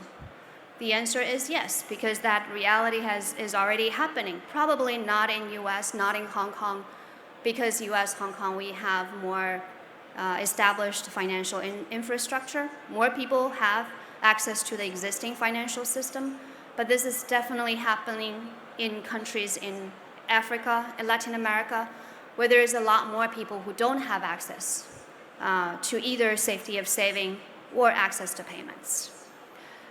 And coming back to the SVB crisis that we have, right? One of the deeper questions that is coming out of that situation is when you have a society where everything else is picking up in speed. Velocity of information is going up, velocity of trade is going up, velocity of commerce is going up, velocity of information sharing is going up on social media, and velocity of money is also going up. And the banking system has actually fractional reserves business model. Everything that keeps that system going is actually trust. People's trust that whatever happens, the bank deposit will be safe, even if the deposit is only, the cash available on the balance sheet is only maybe 5% of the total assets or liabilities that the bank has. But the question when we see with SVB is there is a big dilemma for a regulator facing a situation like that. When a bank fails, do you actually go and bail out the depositors? If you don't bail out the depositors, how would people feel comfortable with their deposits being safe in the bank? If you actually do go out and bail the deposits, then it basically annihilates the need for proper risk management in a bank, where risk management is actually critical to sustain its business model. So in a world where the money flow and underlying human activity are also moving so much faster than 20 years ago, 100 years ago, when we are actually having a 21st century life around us, is it sufficient to have a banking system that is still 19th century or 20th century? Can we actually see a different world where we have a different business model, where people directly use crypto assets, own their own bank, pay their own payments? And in this world, things move very fast. People expect a one-on-one reserve ratio. if it is just a simple deposit. And if people are looking for yield on wealth, it's clearly taking on risk. People don't assume that they don't have any risk when they actually do, which is the case for depositors at SFB and all the other failing commercial banks. If we look at, obviously Web3 has been going through a tough time since last year. We've seen a lot of failures, but those failures are failures of central points in the system that is not on chain. If you really take a look at things that are on chain, right? Bitcoin, Ethereum, market cap's actually above Visa. Bitcoin's market cap is above Visa, above JP Morgan. Ethereum is catching up with MasterCard. In 2022, all the transaction volume on Visa is total 13 trillion. Guess what the total transaction volume on Bitcoin is in 2022? It's 14 trillion. So take some time to let that sink into what we're talking about here. When we look at a totally decentralized network out there with no central organization promoting it, developing it, with the total decentralized community, it actually operates and a size of payment or transaction volume larger than the largest payment company out there. And it's all global, and it's all on chain. I think that fact is something that is very impressive. And it says that the future is here to stay. Web3 is here to stay because there is, again, value proposition in Web3, which is giving more control to customers, giving more transparency to customers, while at the same time using technology to solve for the balance, the trade-off between transparency and privacy, and remove as many central points of failure as possible. This is the chart that shows the daily trading volume on Hong Kong Stock Exchange, London Stock Exchange, and the last bar is all the DEX that is out there, aggregate. It may still seem small compared to Hong Kong Stock Exchange and London Stock Exchange. There also may be risk of protocol failure. There are also points of that have been made by the previous leader where some projects in the market, they probably just put on a decentralized phase, but in essence it's not really decentralized. But I think the direction of future is pretty clear, which is, again, without a single party driving and developing all that, just within a few years, you see an increasing portion of activity that is happening out there on a decentralized rail that is catching up very quickly with one of the biggest centralized exchanges in the traditional financial industry. The last question I think we want to ask ourselves, again, as participants of Web3 is, can we actually be our own platform? Again, going back to the challenge that with increasing technology innovation, power is concentrating in the hands of a few technology platforms. How can we actually give the control back to individuals when it comes to data, which is the most valuable assets in our modern life? So the question is, can we actually be our own platform? And in that case, what would that look like? I think this is the hardest question for us at this point, because we currently see a lot of value proposition in the money layer. We see that a DeFi system is taking place, but when it comes to real utility, what that would look like, it's still very early stage.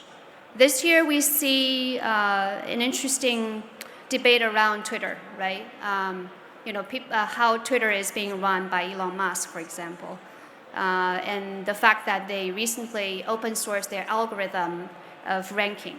But the underlying question is actually when Twitter being one of the biggest social platform out there, can we actually trust them being fair, using independent algorithm that is fair to everyone instead of making it another censorship platform? Can it be censorship resistant? The straight answer is no, probably no, because it is run by a centralized platform. Now, what is the alternative? There are very early alternatives that is being developed. Recently, Nostr is a social platform that is being developed on the Bitcoin layer. It is very still early stage. We don't really know what it will look like. But one thing that can be sure, if we think about what happens with iPhone, for example. Before iPhone, transportation is transportation. Entertainment is entertainment. E-commerce is e-commerce. But photography is photography. But after iPhone, all these industries collapse together into one. The old business model was disrupted, and we see a very different dynamic that we were not expecting before iPhone was created. Or even when we initially used iPhone, we didn't really realize what it may become, what it means for us, for our life. So can we actually expect similar things for Web3? When we see money, payments, financial system, and our social life being revolutionized by Web3 technology, when everything, starting from the money layer, can be decentralized, the power and control can be returned into an individual's hands. What does it mean to business model? What does it mean for policy making? There is interesting question of how to regulate the DeFi, how to regulate protocol. And is there actually going to be a separate financial system or financial industry with Web3? Or actually we won't have many industries. We probably won't end up having financial industry as it is today as a standalone industry. It may be well folded into one thing. I don't know whether it's an app or it's a chat GDP or something, right? It's probably a node or even a wearable device that we have that run all the data, connect to various chains, protocols, run payments on itself, where we actually carry out our activities on itself. The bottom line is we don't really know what the Web3 future would look like, what the business model would look like, what our society fabric would look like, what the government policy environment would actually look like, how it will evolve down the road. The only thing that we do know is that technology, if we continue to commit to responsible innovation, we continue to focus on technology innovation and creating the right, open, inclusive, and responsible environment for that, things will continue to change. We have a chance to address some of the fundamental dilemma that we currently have today in trying to figure out how to preserve our wealth and how to preserve our data privacy, and at the same time, how to achieve the level of efficiency and productivity that we actually want and deserve, and how to create a future that is better for our children than what we currently have today. Thinking about building the rails of the future, I think it would be a mistake not to mention some of the failures that we have seen recently in our industry. Obviously, we have failure of Luna, which is algorithm stablecoin. We have failure of centralized crypto lending entities. We also have failure of centralized crypto exchanges, which is FTX. What does that mean to us when we think about using technology to address the pain points that we have, which is the trust, right? When we have to have built trust in important intermediaries, that also made them very critical points of failure in the industry. Does that mean that technology itself can actually help us solve everything? The answer is probably no, because we're not going to be able to transition to a future that is totally technological driven. Whatever role technology is going to play, it will be played by human beings. And human beings are susceptible to making mistakes and to see failures. So what does that mean? If we want to actually use technology to build a trustless system and have a smooth transition, from our perspective, when we think about what OKX and other industry participants can do, and to restore the trust in, or confidence, not trust, the confidence in a productive future in Web3, where what we are doing is additive and not destructive. What we can do, our commitment is to focus on technology, focus on building the future rails and future tools to give our customers more control, to give them ability to verify for themselves, to give them ability to try out new things, give them optionality, because we believe that future will be a future of interoperability. Some people like the comfort of legacy system. Some people like the future. We want to be able to give them both so that they can try out different choices and make decisions for themselves. In a Web3 world, there are so many different public chains. Obviously, there's always the debate between proof of stake and proof of work. Even within proof of stake, Ethereum and other first layer chains, there are a lot of competition out there. But we believe that competition is good because, again, it's very still early stage. We don't know who will be the winner, who will be the loser. Time will tell, market will tell. For us, it's important for us to build interoperability so that our customers have options to choose between different things that they choose to believe in. And it's also important for us to provide transparency to the extent that we can, which in the current situation, it means that we provide transparency through a combination of technology as well as our commitment to compliance and regulatory infrastructure. Ultimately, what it comes down to accountability. We talk about having responsible participants in an industry to really build a sustainable future. And for us, I think it's about accountability. Hold us ourselves accountable so that we focus on technology. We don't commit, we don't get involved in short-term trading against our customers. That's always our belief and practice. That's why we have been very privileged to have the opportunity to come back to Hong Kong and apply for a VASP license and Type 1 and Type 7 license. I think it's important. It's important to have that partnership between private sector and public sector to build the foundation for a more sustainable future. We also are committed to give our customers full control in auditing what we currently hold against customer assets. There are traditional ways of doing it, but we believe more in technological solutions. That's why we actually have been the pioneer in the industry and pushing for a monthly POR program, upgrading our POR growth program to provide more transparency while protecting privacy. We have done 5 consecutive monthly programs for now, and more will be coming. That's our commitment.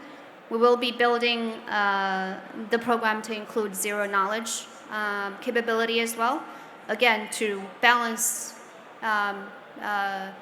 the ask of transparency and privacy. We believe that technology can enable us to provide both.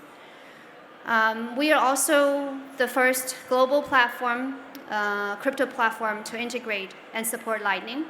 It is still, again, very early stage, but we believe in providing possibility. We believe that as a platform, our responsibility is to enable communities, different communities, to build on what they believe in and build for a future. And we believe that Lightning is a potential future where we see a global payment system on top of a settlement layer built around Bitcoin. We are also building the most powerful Web3 portal, as I mentioned. We have a Web3 portal that not only allow our customers to store their crypto assets, virtual assets, but also allow them to use it to access different NFT markets, access DEX, access DApp aggregator. It actually is compatible with 57 public chains out there, which is the most powerful wallet out there. We recently released our MPC capability on our wallet, which means that our customers don't have to deal with private keys. They can actually have both convenience as well as a trustless security. And also open source. We will continue to push on the open source front. We have our MPC technology open source. Apart from that, I think the other piece of building a future, apart from what we can do as a platform, what the public sector, the policymakers are doing to build a responsible infrastructure. The other part that we should not miss is that in the future, where we're seeing more individuals having control over their life, over their data, over their financial assets and freedom, an important piece is that, don't forget, the accountability is not only on us, the platform, the accountability is also on every individual. We have to, as individuals, we have to exercise diligence and vigilance. We have to do our homework. We have to verify instead of trusting blindly that one platform, either a technology platform or financial institution or a government can do everything they say they would be able to do. We want to verify.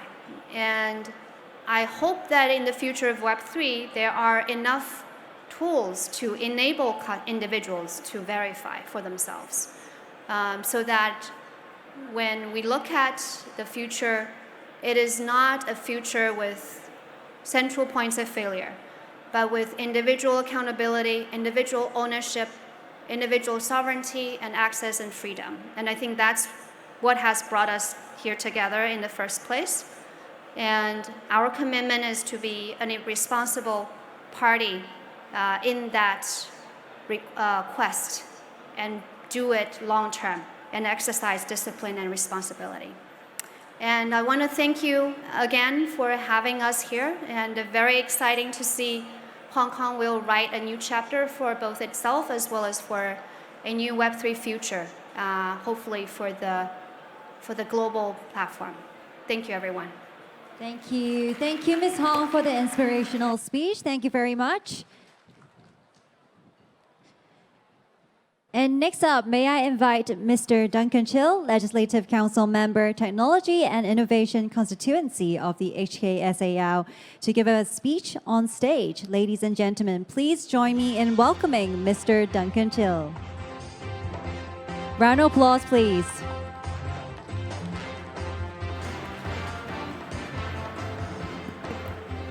Good morning， 早上好。我还在 struggling， 因为早上听见司长用普通话发言，我也很想用普通话发言，但是因为那个 the whole speech was prepared in English, so I probably stick with English. And also instructed by 我们肖凤大哥，我还是用英语跟大家分享比较好。那个this few days of event, I think you can look into the program. Actually, we got a lot of speakers, experts in the industry sharing their thoughts on the development of Web3 and also on the tech innovation side of what's happening. So 我就不在高手面前献丑了. So I'll probably not go deep into the technology, but I'll share what my thoughts on Hong Kong and Web3. So before I start, I want to ask one question. I think most of you are, talking about Web3. I've seen a lot of the attendance in the past few days. I think most of you are actually more or sort of kind of concerned with the development of digital assets. So, I mean, what in the last few years, do you think is the single most significant event for the digital assets? Possibly you have a lot of different answers, right? But if you ask me, I think the single most significant event for digital asset is last year, March 9, Biden signing an executive order on instructing various US departments, including State Departments and all finance-related departments, including FBI, to look into digital assets and what digital assets is impacting America. I think this is a very significant event that a lot of people missed. Last year, I think I shared with some friends that this is going to be a big impact to the whole digital assets, and people just laugh it off. And see what happened after that. I think we mentioned some failure as from our OKX speaker. I missed some of those, but we can see that some of them are not related to government intervention. You know, Terra, Luna, Free Arrow, FTX, it's actually more independent incidents, I would say. But look, of some of the other things that happened afterwards. In August, Tornado Cash, you know what happened. And a few weeks ago, you know, the SEC chairman, his statement on crypto. And, you know, just a few weeks ago, the SEC's actions on Coinbase. I think we can all understand that for US as a big engine, as such a big country, once they started initiative or government initiative, it's going to take some time to digest and also push forward. So I would say that previously, digital asset or maybe crypto, you know, based on the fundamental of pure tech developer, users, and buyer economy, people that trust the system, that kind of ecosystem without too much government interventions. I think that stage has passed. And what we're looking at is public-private partnership, kind of like I very agree with Hong's sharing just now on OKX about the road ahead on digital assets. And you know what? I think we need that. For anything that touch on people's money, liquidity, capital, or data, identity, we need trust, right? So I think what happens in the last years, these incidents are all connected. One driven another, but they are all interconnected. And I think this is going to be the trend next few years on the development of Web3 digital assets, and this is what we're going to pay attention to. You all know the crypto market market caps. It went from 3 trillion at the peak, and now it's about 1 point something trillion. Still huge, it's a big market. And you know, NFT, some of you are quite involved in NFT. Also, it's a harsh time in the last years. Trading went from, let's say for CryptoPunk as an example, the trades went from a few million to 20 million at its peak. And I just checked yesterday, you actually can buy a few at 59 ETH, which is around $100,000 US. So, you know, you may say it's a hard time for the industry to go through, but I think this is a cycle that we have to all go through in terms of what technological development. I think everything, if you go back, always go back to the hype cycle of development, where you have a time of overheating, and then you know there's a time of a bust, and then people work on the technology, waiting for the next breakthrough, and getting it to be something that we use in daily life. So nothing escaped from that. So, well, going back to Web3, of course, it's not just digital assets. Digital assets is just one part of it. But looking at what Web3 stands today, I think if you ask me as an investor for more than 20 years before I turned a legislative counselor, my experience, I think the Web3 today, it actually makes me remember the 2002, the early 2000 years of Web 1.0, if you all remember. You know, things that companies like Amazon, Alibaba, they are promising, well, there are unlimited development opportunities. There are unlimited ways we can think about what they can do, what they can provide. But the infrastructure at that time was not there. You know, the data transmission, the broadband, the payment online, they're actually all not there. And people were working on it on technology, and it took actually about 10 years for Web 1.0 company to actually deliver what they promised when they start the company. And then Web 2.0, a lot of the mobile-based applications like Uber, Airbnb and stuff, well, it actually also took them 10 years, also for the bandwidth to be there, for the prices to go down, to make it sustainable, efficient for people to use. And you know, it took them 10 years to actually develop and provide, you know, what they've been promising and deliver and make them unicorns, make them companies that every people use. So I mean, Web3, what we are doing on now is actually very much resemble the early 2000 times of Web 1 to me. So we need people like all of you here, all of you outside here, to actually work on the technology, work on the infrastructure. And us as, you know, well, let's say in the LegCo member, the government, work on the regulations, work on the policies that provide trust to people using it. So I think this is a parallel development, that regulation, legislation, and the technology has to go hand in hand, especially for Web3, because blockchain is part of the Web3 fundamental. And blockchain related also come with token. Tokenize your data, tokenize your money, right? And data and money, you need trust to give it to someone to process. So legislation is something to protect and give trust to the development of the technology. So I would say for Web3, it's more important for policy to go hand in hand together with the technology development, but not like Web 1, when everyone has been built up and then policy and legislation catch up.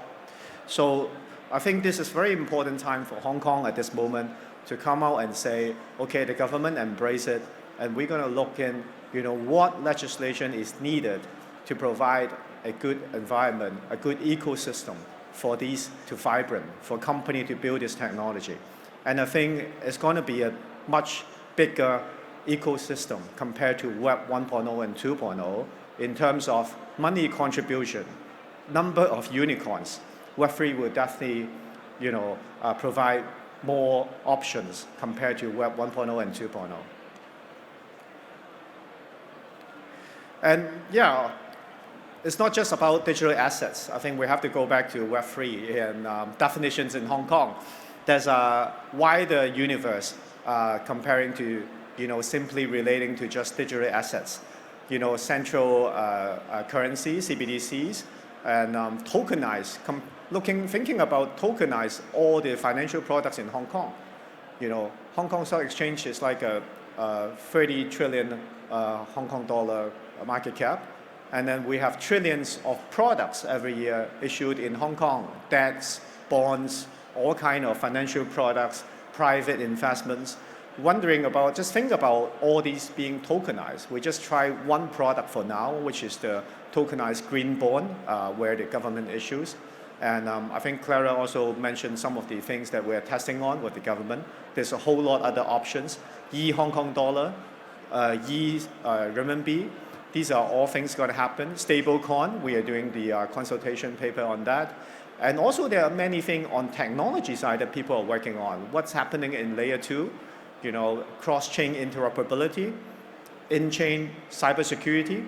These are all things we have to work on decentralized exchange and DeFi, all these things are happening, and we need people to work on it. And I think definitely we have to be proactively looking into what need the underlying protection or underlying policies from the government side to regulate and which should not be regulated. So these are things we need people like today to discuss and come and do the brainstorming so that we can provide the right directions to what Web3 should be and what Hong Kong's stance should be.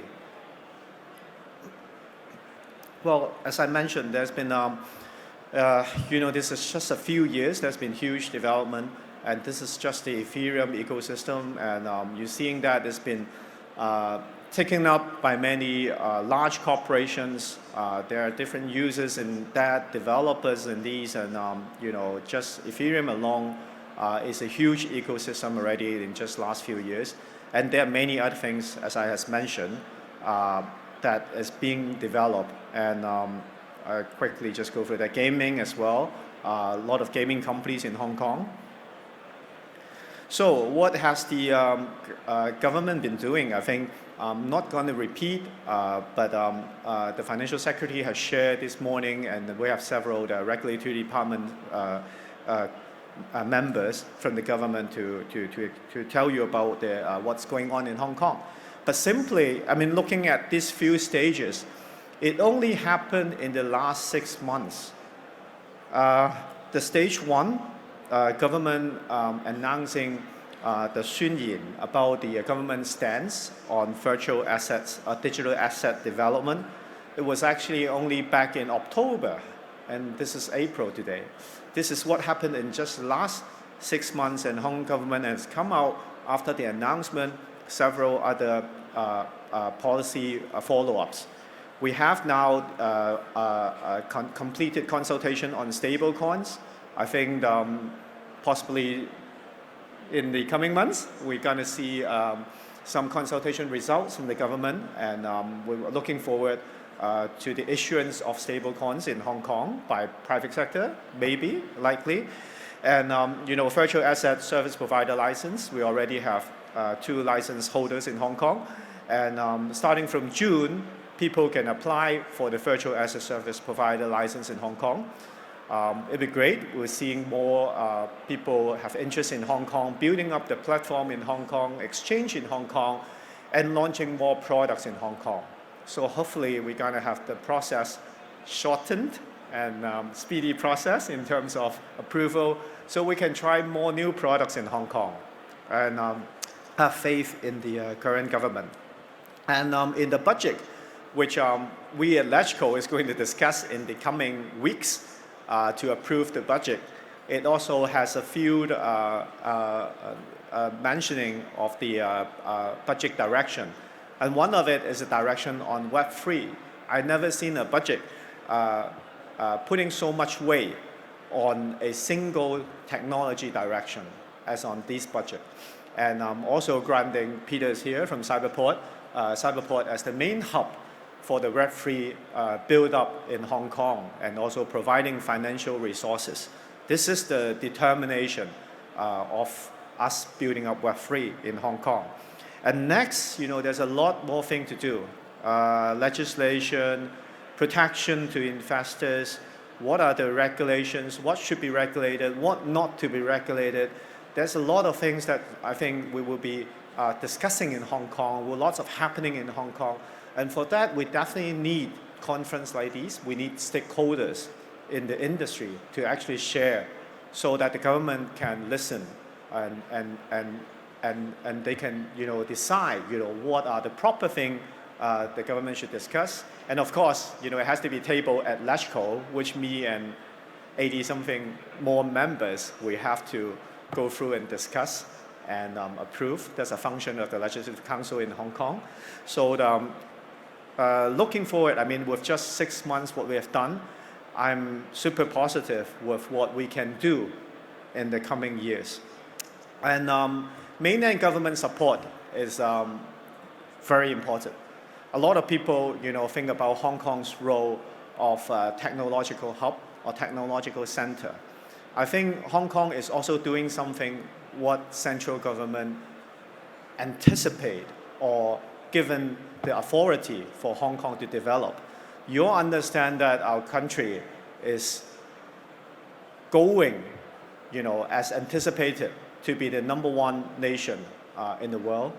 And in the process, what is a world leader, if you ask me? As a world leader, it's not just count by GDP as what we are counting in the general media. I don't think being GDP #1 in the world means you are #1 in the world. If you want to be #1 in the world, you need to be influential in your nation's currency. The currency has to be used by many other countries as a trading tools, trading means, whether that be money we mean today or digital currency.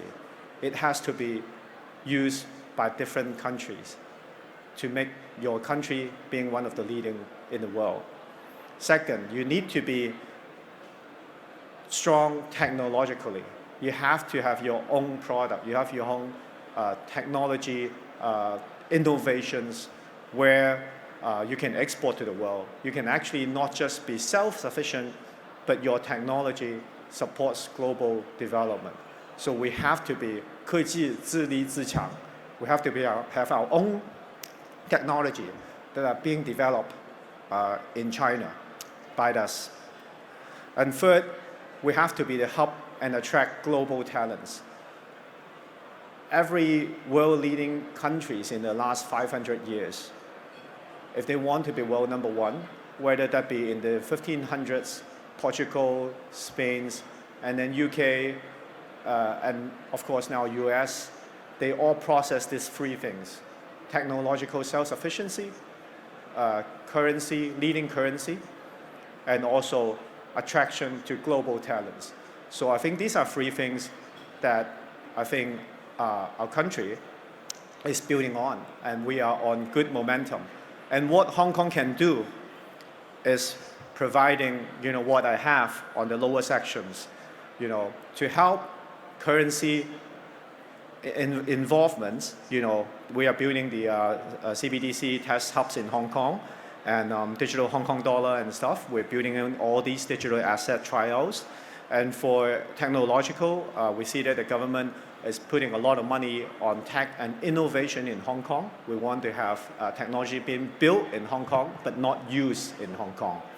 And for our talents, there's also things announced by government about drawing in talents into Hong Kong. We are in discussions of the talent immigration process. So some of the programs like 高才通 also being announced. So this is attracting talents into Hong Kong. So these are all things aligning with central government initiative.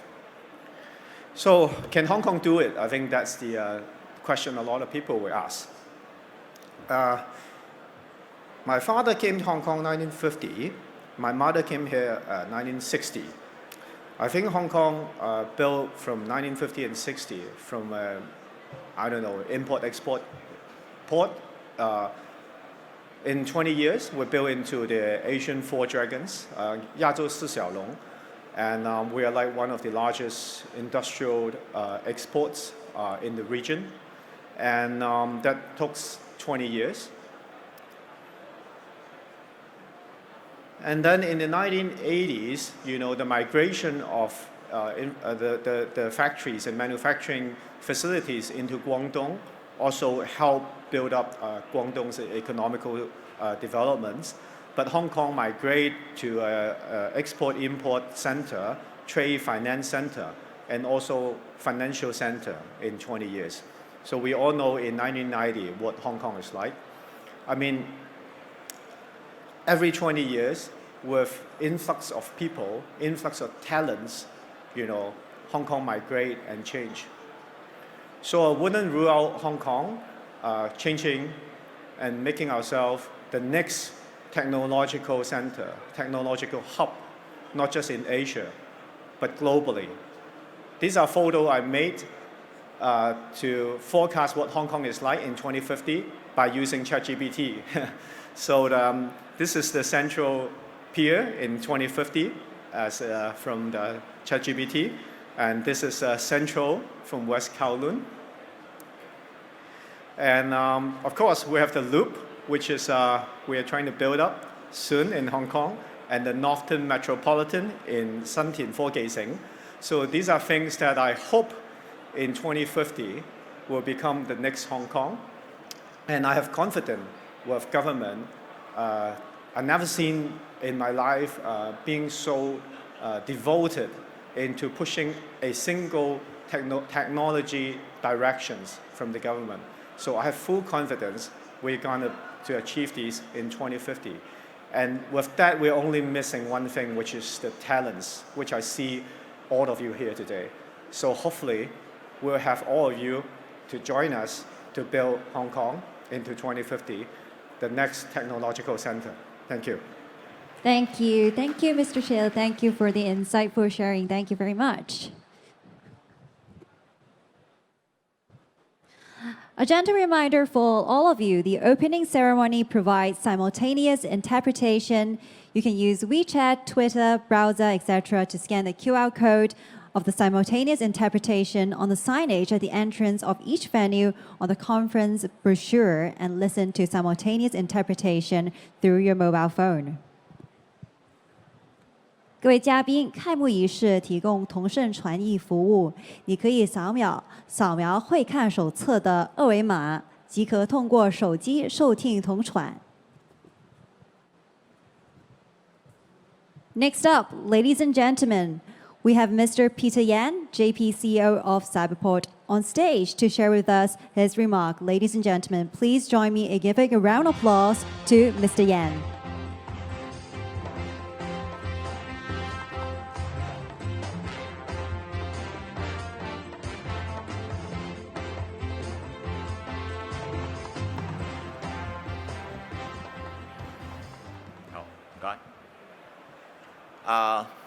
Following Duncan's very spectacular presentation, I also have a dilemma whether I should speak in English or in Putonghua.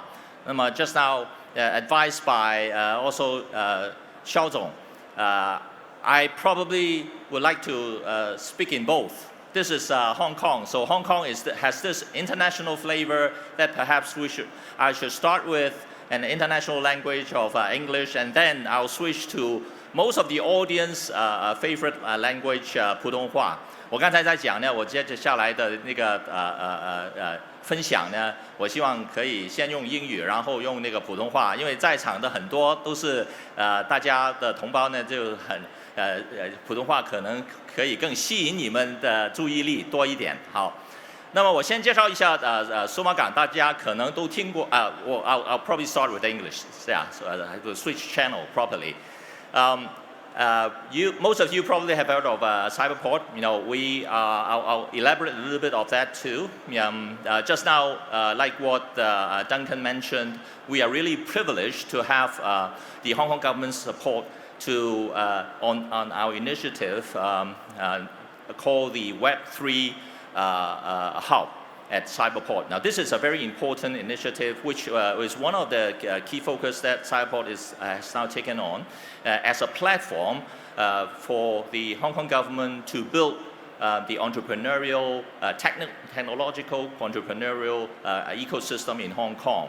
Now, we have various focus. One key focus besides Web3 is financial technology, fintech, which is very relevant also to the recent development in Web3, specifically on virtual asset. We are also very focused on smart living, another area that Web3 application has quite extensive usage, showcases, and so on. So one of the key element of Web3 hub that I'm going to introduce or elaborate later would be also on this smart living area. The third area that again is very much Web3 related is digital entertainment. So that is why the Hong Kong government has supported us with this initiative, because all three aspects of Cyberport's focus in the past many years has actually been paving way for this Web3 hub establishment. Now, the financial technology with virtual asset, the smart living with a lot of living-related application that enables people to manage or to take charge of their own data. And also the digital entertainment, which now is a very key area, both in terms of NFT, metaverse, GameFi, etc. So we have all these spaces to support us in the past many years with a community members of 1,900 something, close to 2,000, all focused on these three areas. And now we have this commonality, like what Hong of HKCEC mentioned earlier, that we may have then one thing to integrate all this and make things happen even faster and bigger. All right. Now, I'm not going to elaborate too much on this, but just to start off with some sharing about the investment landscape, which I think HKCEC Hong has elaborated just now, and many of you probably are more aware of this for some time already. But what I want to highlight here is that look at the trend, and there is definitely in the past couple of years a significant focus in investment in this particular area of Web3. But then we can also see in the past year or so a significant in a way, a retrenchment or becoming very cautious in Web3 investment. And this, in a way, as on a global scale level, is of course a challenge. But then it also, everything behind challenges are opportunities. Also give Hong Kong opportunities to, with proper positioning, to establish us as the international Web3 hub, as Duncan mentioned just now. Now, yeah, these are the trends that I've just elaborated.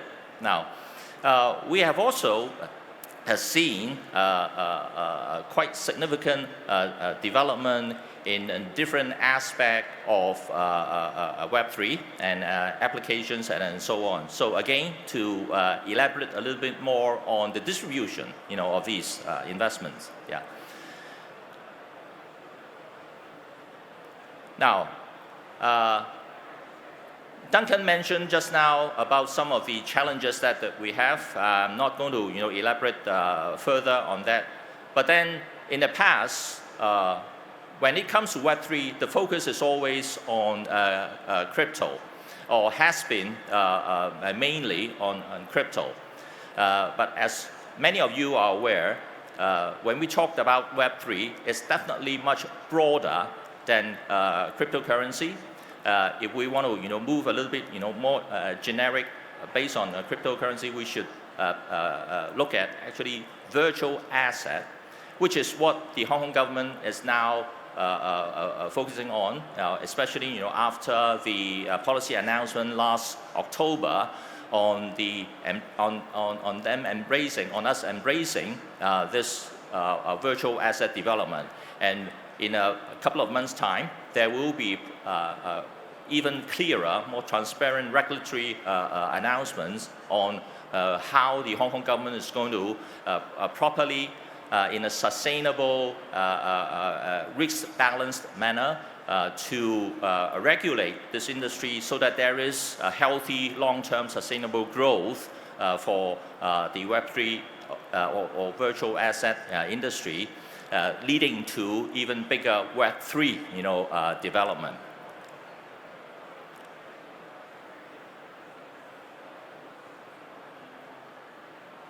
Let me just, as this is again also, just to elaborate more about the kind of activities that we see in the last couple of years that happen with some sharing of the statistics, which again I think quite a number of you are actually very much involved in the whole thing.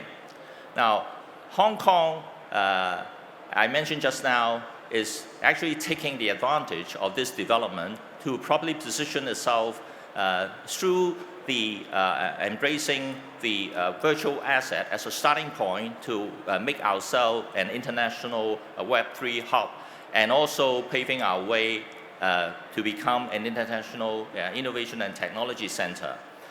And this is why we are all here.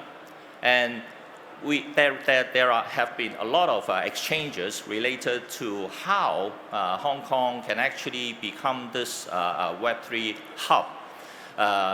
There will be, of course, a lot of challenges. As the Financial Secretary mentioned in his budget speech in February this year, this is a technology area which we have relatively equal footing in terms of development with other more developed countries or economies.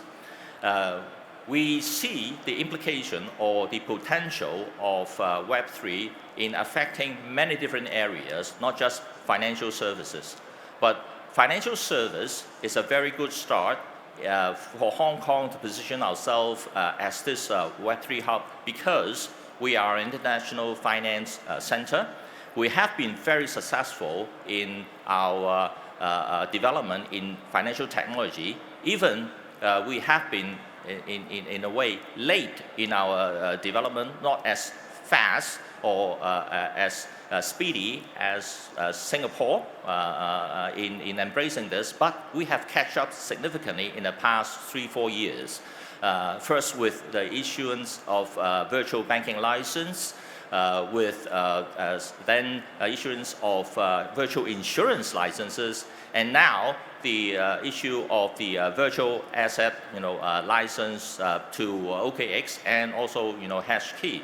So these are things that we have strong fundamentals or base on to further develop ourselves using financial service as the lead for the Web3 international hub.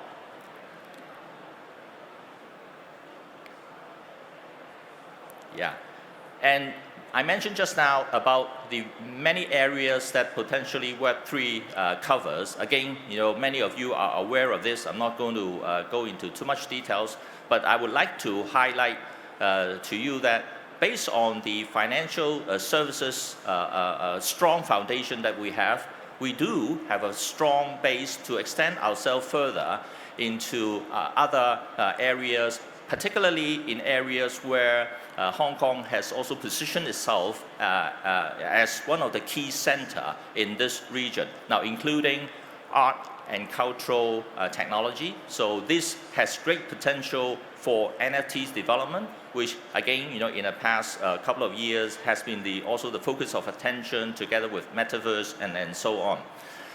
We have recently just, to add on to this,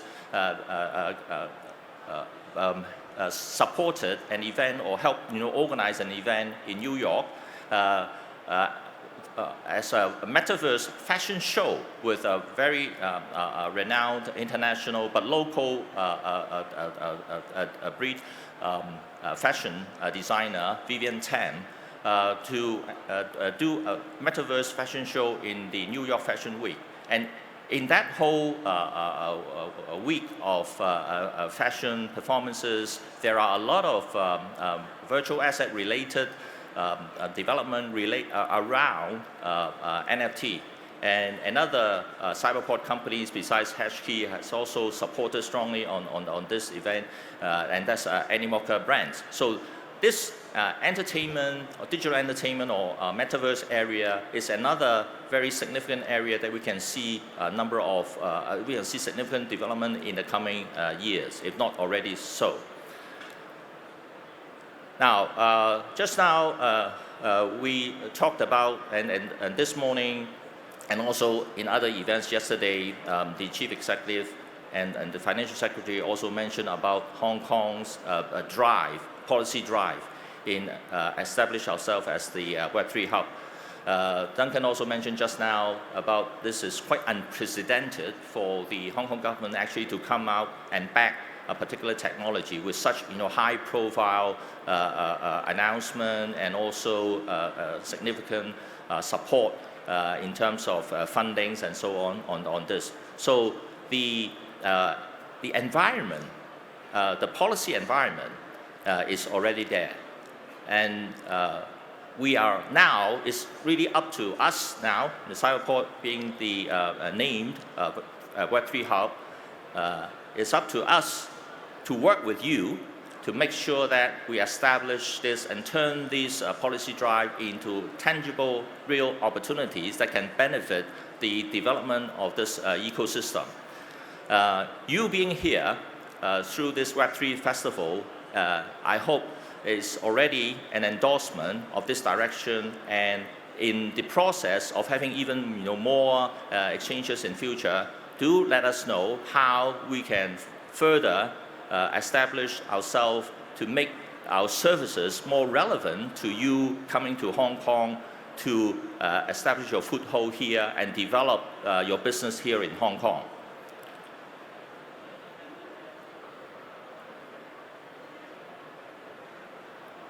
Yes. This morning, Xiao Zong also mentioned about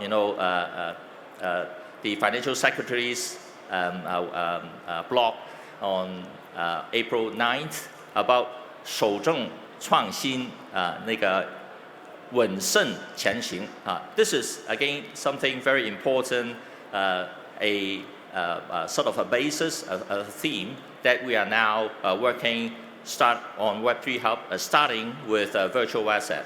So there will be regulations, there will be a proper guidance on how our industry will develop, and we all, including ourselves, look forward to June's announcement on the regulatory regime. Now, 接着下来呢，可能我转一转，用那个普通话跟大家分享一下。主要因为接着下来我会跟大家多分享一下，就是那个 Web3 基地的一些情况啊。那么大家在这几天或者是在过去这几个月也听到不少关于那个 Web3 基地，尤其是这几天我们很多的活动。政府的官员也出来站台去推广我们香港作为 Web3 基地，尤其是就是赋能给数码港很大的支持，怎么样去建立起我们这个Web3 的基地啊？那么在现在我可以跟大家讲，就是 Web3 基地呢，我们也只是一个雏形，在今年的年初的时候，我们刚就宣布了我们会有这样的一个计划推出来。然后在2月的时候呢，财政司司长也很大的一个支持，就以一定的政府的资源预留了我们去发展这个 Web3 的基地。那么 Web3 基地实实在在究竟是什么东西呢？我可以跟大家讲呢，就最初的时候我在构思给政府的这个建议的时候呢，我基本上是在想呢，就是3大的专注。还有就是一个很基本的一个推动，好，那么我先跟大家分享这个3大的一个专注。第一呢，就是我们在怎么样去通过这个 Web3 基地来把香港凝聚这些的人才、这些企业，就是第一个圈的 talent cultivation，另外很重要的就是整个产业的一个发展industry development。没有产业的发展的话呢，你基本上就做不起来的另外也非常重要的就是整个社会或者是在整个我们这个区域里面，把这个气氛，把这个认知 Web3 的一个认知带起来。这个也不单只是一些Web3 的从业员或者是一些公众人士去用这些不同的 Web3 的应用。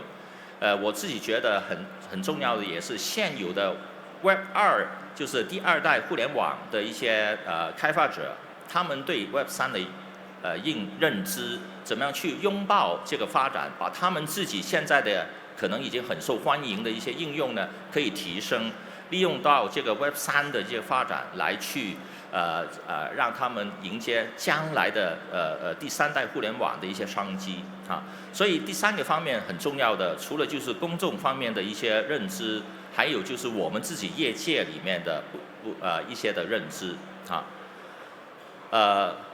第4个我刚才讲，就是在底层方面很重要的一个支持呢，就是我觉得就资金有资金的支持，我们才可以做好这3方面的工作，哈。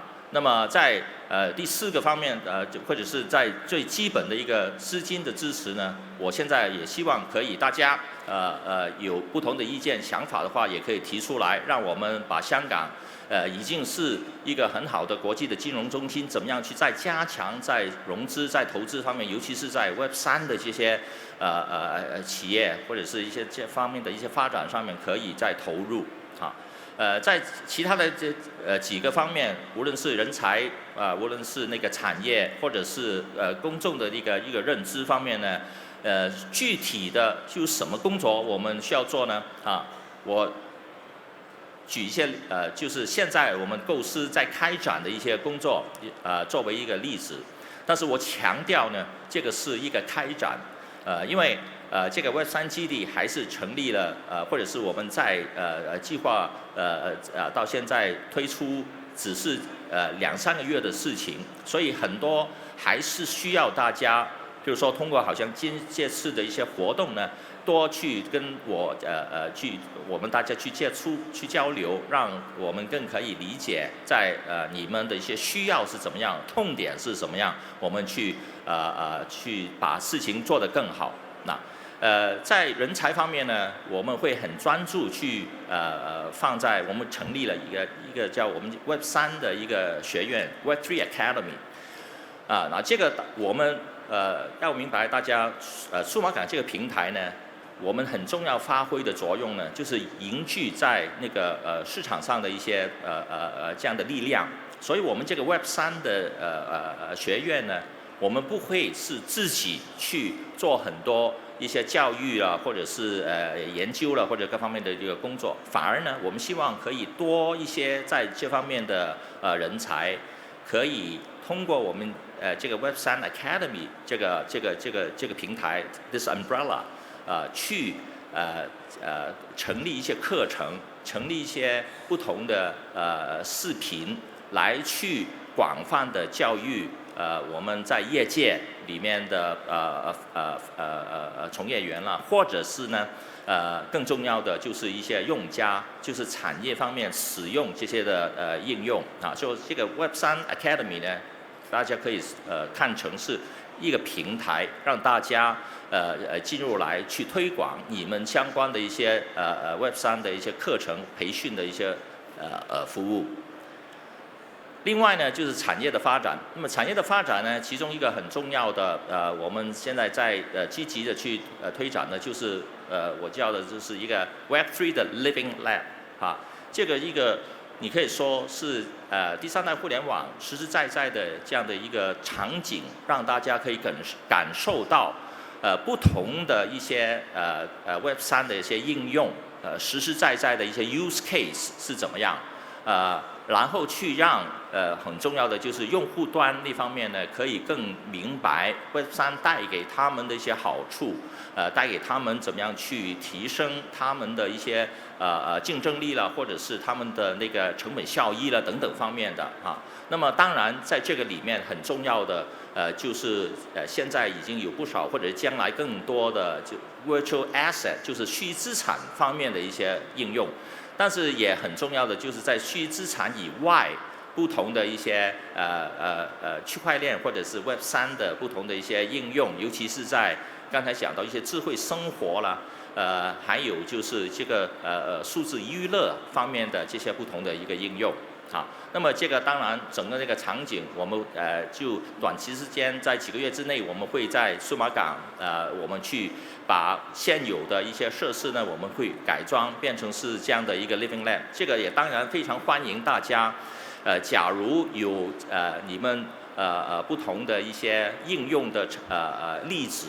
我非常欢迎大家呢，就是参与在这个Web3 的 Living Lab 里面去展示这个也希望可以助力香港建成这样的一个 Web3 基地的一个很重要的工作那么在awareness 方面，当然就是有很多不同的一些活动，我们去推广更重要的或者是同样重要的，除了一般市民对这个第三代互联网的应用有认知以外呢，还有就是我们在业界里面尤其是现在在那个第二代互联网 Web2 这个阶段的一些公司，他们去了解Web3区块链的应用的一些机遇，怎么样可以把他们的现有的一些应用更提升出来提升让他们更可以迎接将来的一个Web3的一些发展。所以这些就是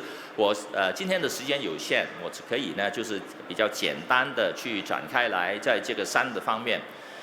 刚才讲还有很重要的一个底层，就是我们在融资方面，我希望短时间之内，希望就是1个月之后呢，我们有同样的一个场合呢，我可以跟大家再分享我们在那个融资方面怎么样去通过凝聚不同的一些资金鼓励投资一些 Web3的这样的一些企业好，那么我今天的分享大概是这样。那么接着下来，我希望我们可以多，因为工作人员在催我，只是剩下2分钟，所以我很快的跟大家就是讲一讲。现在我过去这只是2到3个月的时间，我们在 Web3这个基地方面的一些进程是怎么样？很简单去分享一下。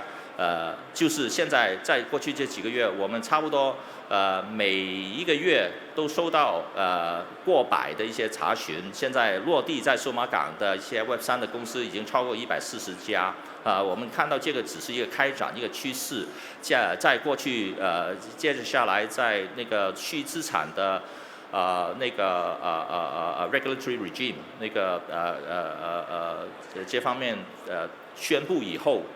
我相信会有更多一些虚资产或者是那个 Web3的公司加入我们数码港这个 Web3的基地。好，那么今天我跟大家分享的大概就是这样。那么最后我希望我们接着下来大家合力去把香港打造成不单只是一个国际的科创的中心，还很重要的实实在在的落地的就是我们一个国际的 Web3的基地。谢谢各位。谢谢 Mr. Yan 的精彩演讲。Thank you, Mr. Yan, for your valuable sharing. Thank you very much. So, ladies and gentlemen, moving on, we will proceed with the Hangzhou Hong Kong Web3 Industry Collaboration Memorandum Signing Ceremony.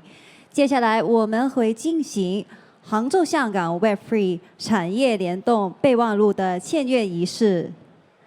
As the Web3 technology continues to mature, Hong Kong is actively embracing it, striving to become a leader in this wave of innovation.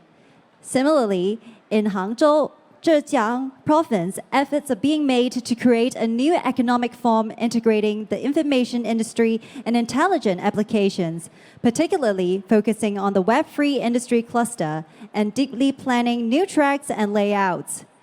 In order to fully leverage the respective advantage of Hangzhou and Hong Kong, strengthen resource complementarity and sharing, and deepen the industrial linkage and cooperation in the Web3 field, the Hangzhou Shangcheng District Government and the Hong Kong Trade Development Council have had in-depth exchanges and discussions on how to further deepen technical exchanges, strengthen talent interconnectivity, jointly promote enterprise development, and promote resource sharing. They have reached a consensus on jointly promoting the Web3 industry linkage between Hangzhou and Hong Kong. Next, we'd like to invite Ms. Kong Dejun, Deputy District Chief of Hangzhou Shangcheng District People's Government, and Mr. Li Dafeng, representative of the Hong Kong Trade Development Council, to come on stage and sign the Hangzhou Hong Kong Web3 Industry Collaboration Memorandum. Ms. Kong and Mr. Li, please. 现在我们有请杭州市上城区人民政府副区长孔德俊女士，还有香港贸易发展局代表黎达峰先生，共同上台签订杭州香港 Web3 产业联动备忘录的签约仪式。有请2位。At the same time, we would also like to invite Mr. Xun Shudong, Deputy Mayor of Hangzhou People's Government, Mr. Qiu Dagen, Hong Kong Legislative Council member, Mr. Zhou Hong from the Hong Kong Trade Development, and Mr. Kong Jianping from Nano Labs to come on stage as witnesses, please. 现在我们有请杭州市人民政府副市长训旭栋先生、香港立法会议员邱达根先生、香港贸易发展局周宏先生、Nano Labs 董事长、香港数码港董事洪建平先生一同上台见证，有请。好，签约之前呢，我们有请洪女士、还有李先生，还有我们的见证人，我们一起拍一个合照，好不好？我们看一看中间的位置，一起拍一个合照。With Mr. Kong and Mr. Lee and our witnesses, please take a group photo together.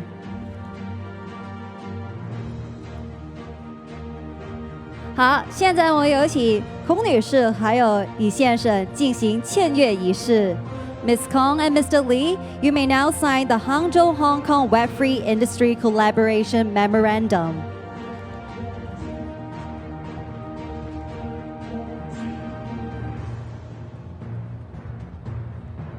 好，现在我有请两位握手拍照留念。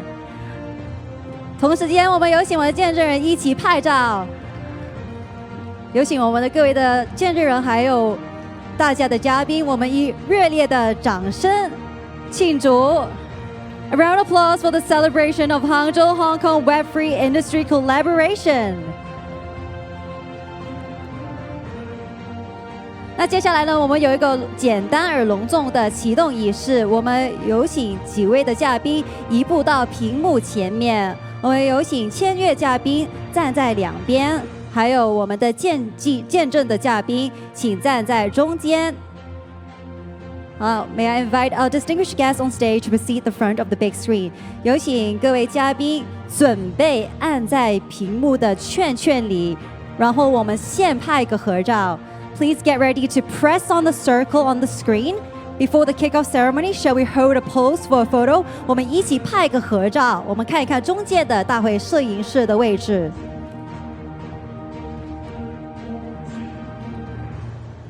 好，那接下来呢，我会数3声，有请各位嘉宾将手按在屏幕圈圈里。Please get ready to press the circle on the screen to jointly initiate the collaboration.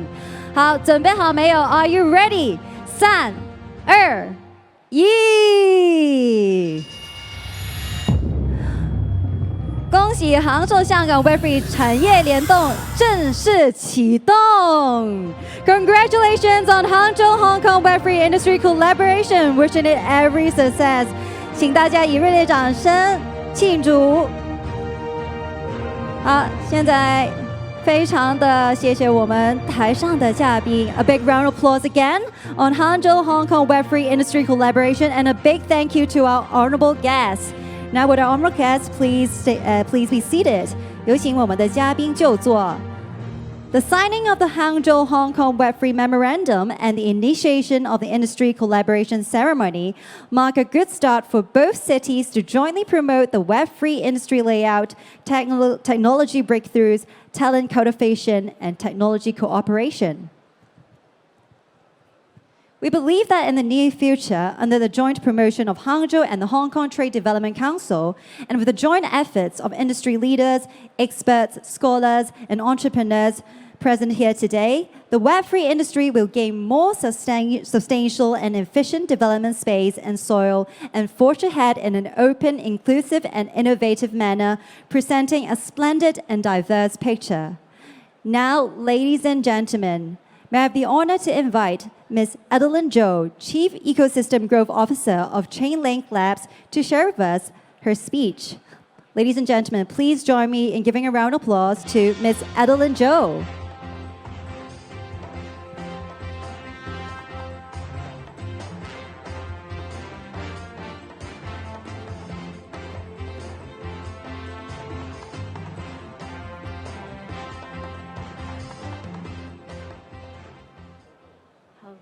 Hello, hello. Can you hear me all right?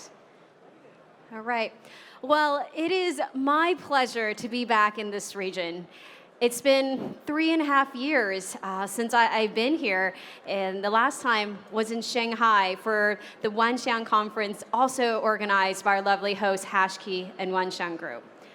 A lot has changed in that time, and I'm here today to share a little bit about what's happened, but also on the exciting opportunities that are ahead of us in this space. So first of all, you might be wondering, who is Adeline? Who am I? Well, I'm Adeline Zhou, and I'm the Chief Ecosystem Growth Officer of Chainlink Labs. I've been working in this space for over 5 years.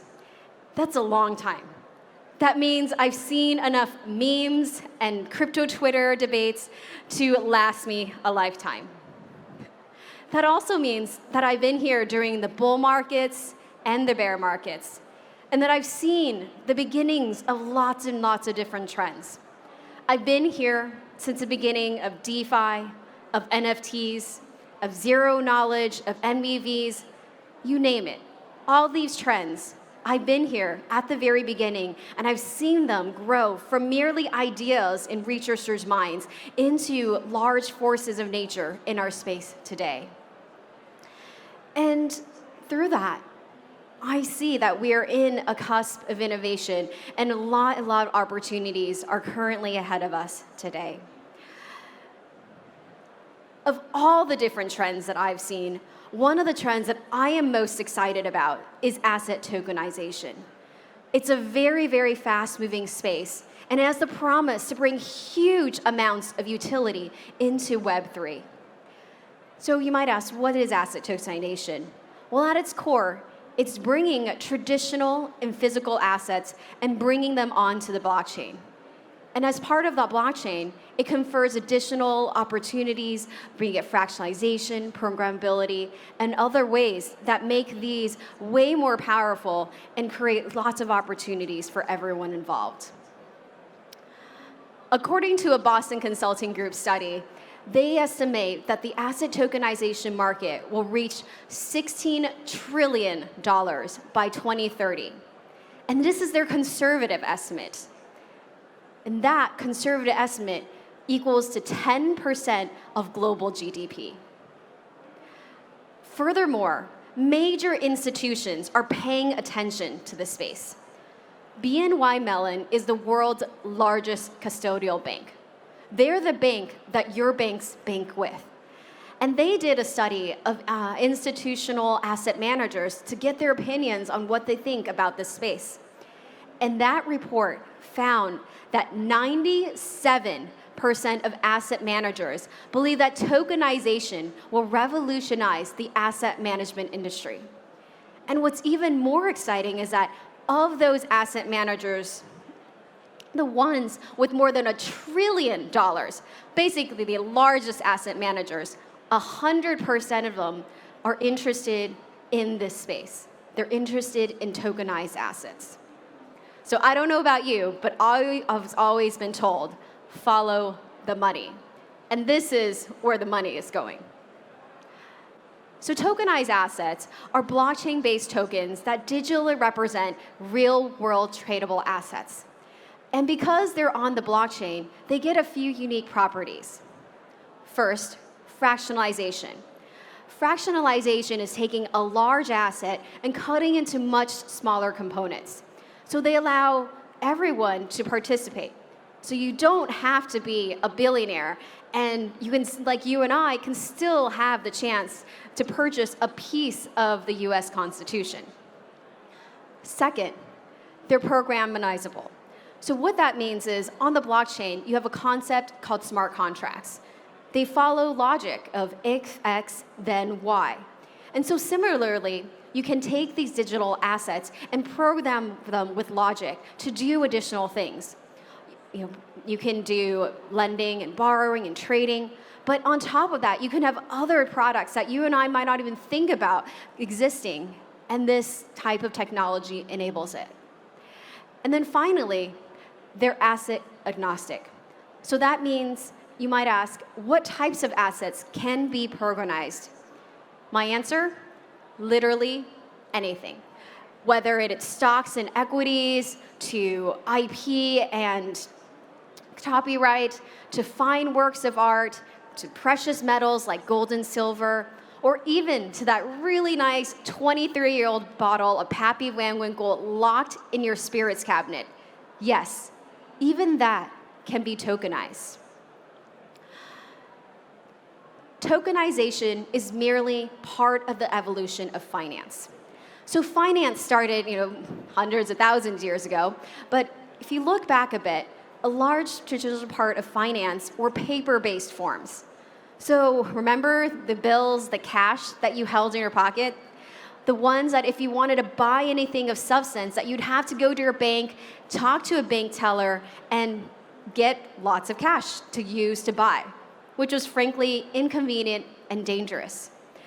And then if you bought pieces of stocks, they literally mailed you certificates in paper formats. And you had to make sure that you guarded that properly so that they weren't subject to fires and flood. And that was paper-based. Then finance moved into more of an electronic form. So we're all the beneficiary of these today because we now can automatically, with a few clicks of a button, send money to each other through WeChat and other systems. We now have our data, though, locked into siloed bank accounts and brokerage accounts. And so while there's a lot of promise and it's really facilitated the electronic change of money, there's a next form of finance that's even more exciting. And that next form is tokenized finance. Tokenized finance in the form of tokenized assets on the blockchain. As mentioned previously, the blockchain confers additional abilities to interconnect all the different systems and can take different types of assets and put them on the blockchain to make them accessible to anyone. So why now? You might ask, why are we talking about tokenized finance and assets today? Well, first, the technology for blockchains and DeFi has battle-tested this system. Each day, billions and billions of dollars, right now, as of this moment, are flowing through decentralized financial systems. And time again, these systems have proven more resilient than many of their centralized counterparts. Furthermore, the asset yields on traditional finance in the off-chain world are really very attractive and high. And so entrepreneuring and builders are looking for ways to bring that assets and those tokens onto the blockchain to benefit from tokenized assets. And then third, the technology for Web3 has matured. The technology is there through systems such as Chainlink, which I helped contribute to help build the core infrastructure that allows the on-ramps and the off-ramps and the connectivity system needed for a new tokenized world. So the benefits of tokenization. There's tons, and these are some of the ones that I am most excited about. So first, reduction in costs. Right, we all want to reduce costs, especially these days. Well, in the traditional world, there's a lot of settlement risks still inherent in the system. Settlement risks in terms of time and for example, G10 government bonds. Those are one of the lowest risk types of assets. Yet even today, it still takes 1 to 2 days to transfer those across 2 different willing parties. With the blockchain, that can be instantaneous, atomic. You can literally have them swap instantaneously, severely reducing the amount of risk and thus costs. An HSBC study has shown that tokenizing of bonds can reduce costs by up to 90%. Superior transparency. Through the blockchain, you have a view into the underlying assets that are collateralizing the different tokens. So you know what type of system risk exposure you are subjecting yourself as owners of these assets. Remember 2008, the financial crisis? Well, during that time, lots and lots of mortgages were given to weak borrowers. And then these mortgages were repackaged and put together into mortgage-backed securities. Mortgage-backed securities, very complex and obscure systems. No one could tell easily what the underlying assets were. And now studies have shown that that was one of the leading causes, the crash of mortgage-backed securities that drove the 2008 financial crisis. The transparency of blockchain-based systems could have reduced that. The blockchain also increases accessibility.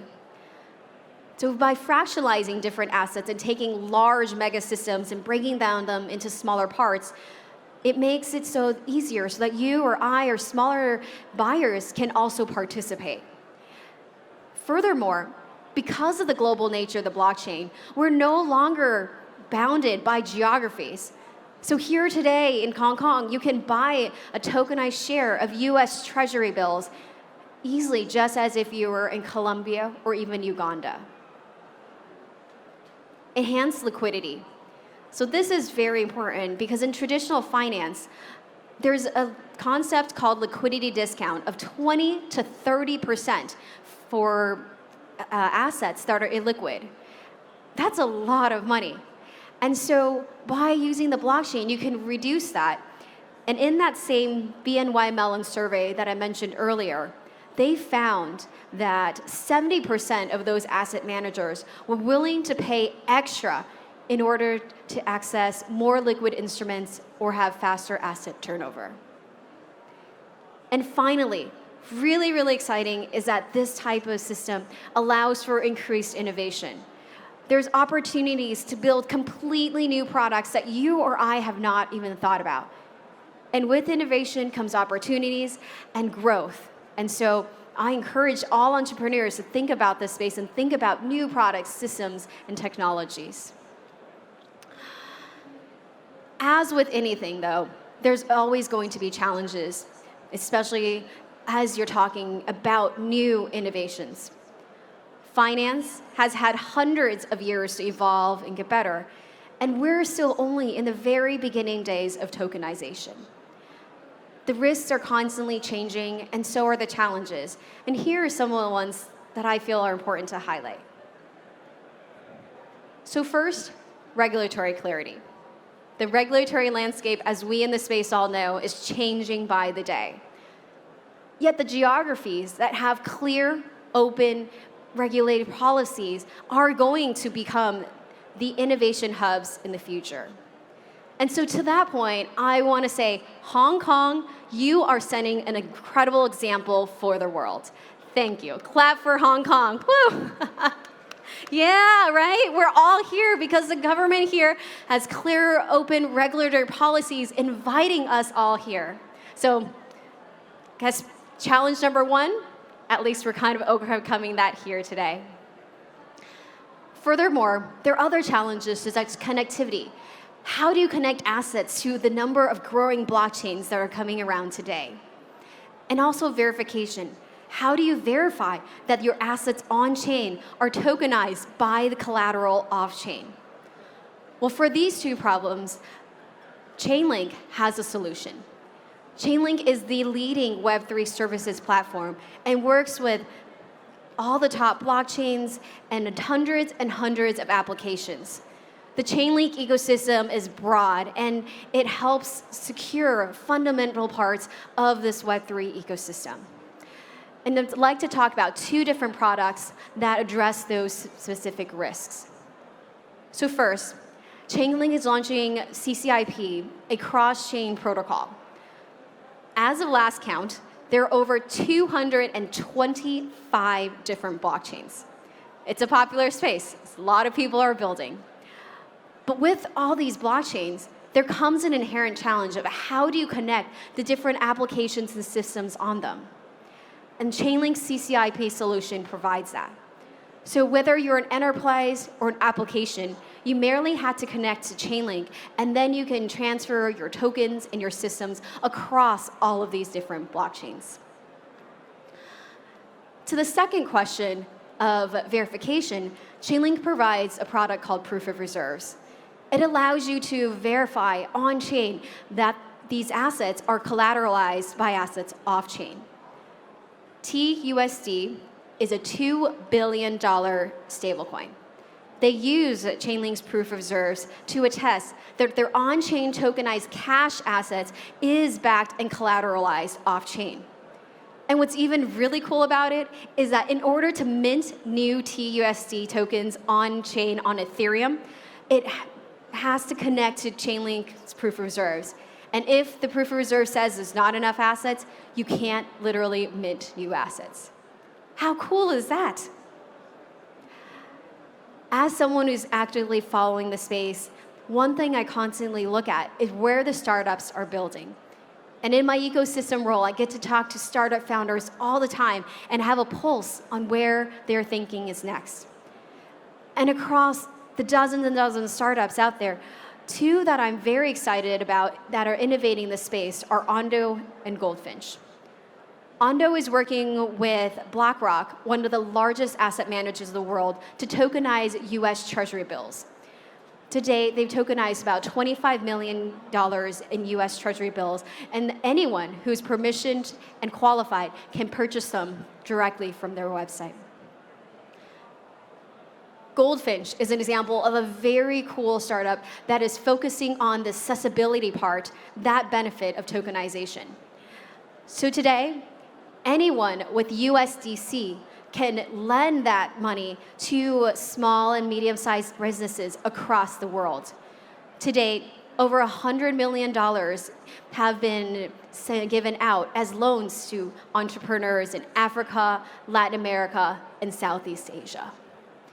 And of course, there are dozens and dozens of other startups building the space, be it in tokenizing gold, real estate, securities, and so lots of opportunities abound. But it's not just small startups that are focused in this space. Large technology giants as well. Siemens, one of the largest and oldest technology companies, recently issued a 60 million European digital bond and vastly cut down the paperwork and certificates needed for that.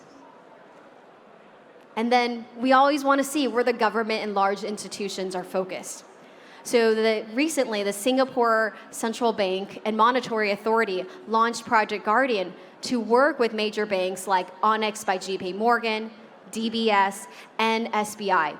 They tokenize Singaporean dollars for tokenized Japanese yen. And they're continuing to pilot additional programs as we speak. As I mentioned earlier, this space moves fast. And a case in point is literally last week, ANZ Bank, one of Australia's largest banks, tokenized for the first time Australian carbon credits. And the carbon credit market is ripe for innovation, especially with tokenized assets.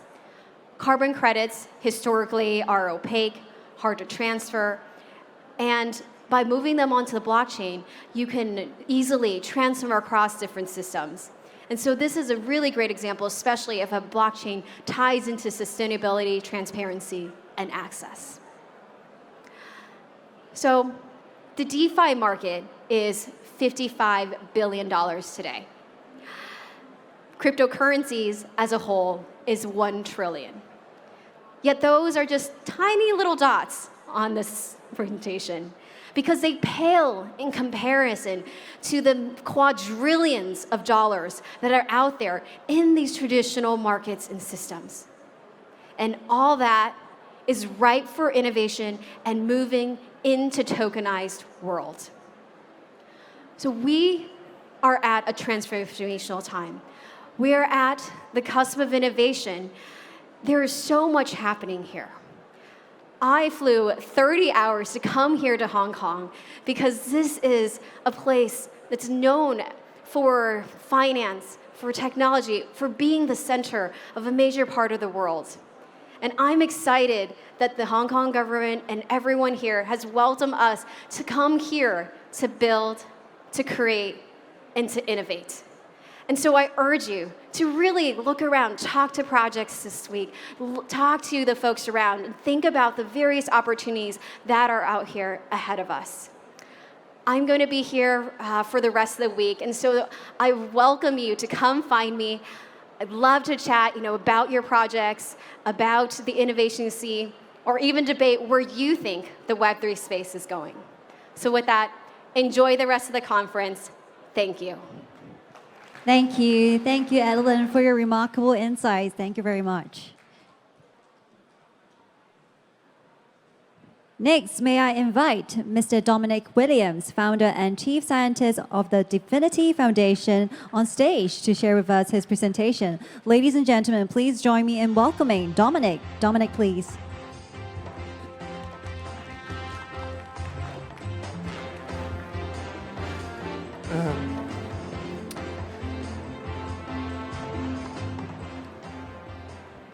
Hello, everyone. Hi.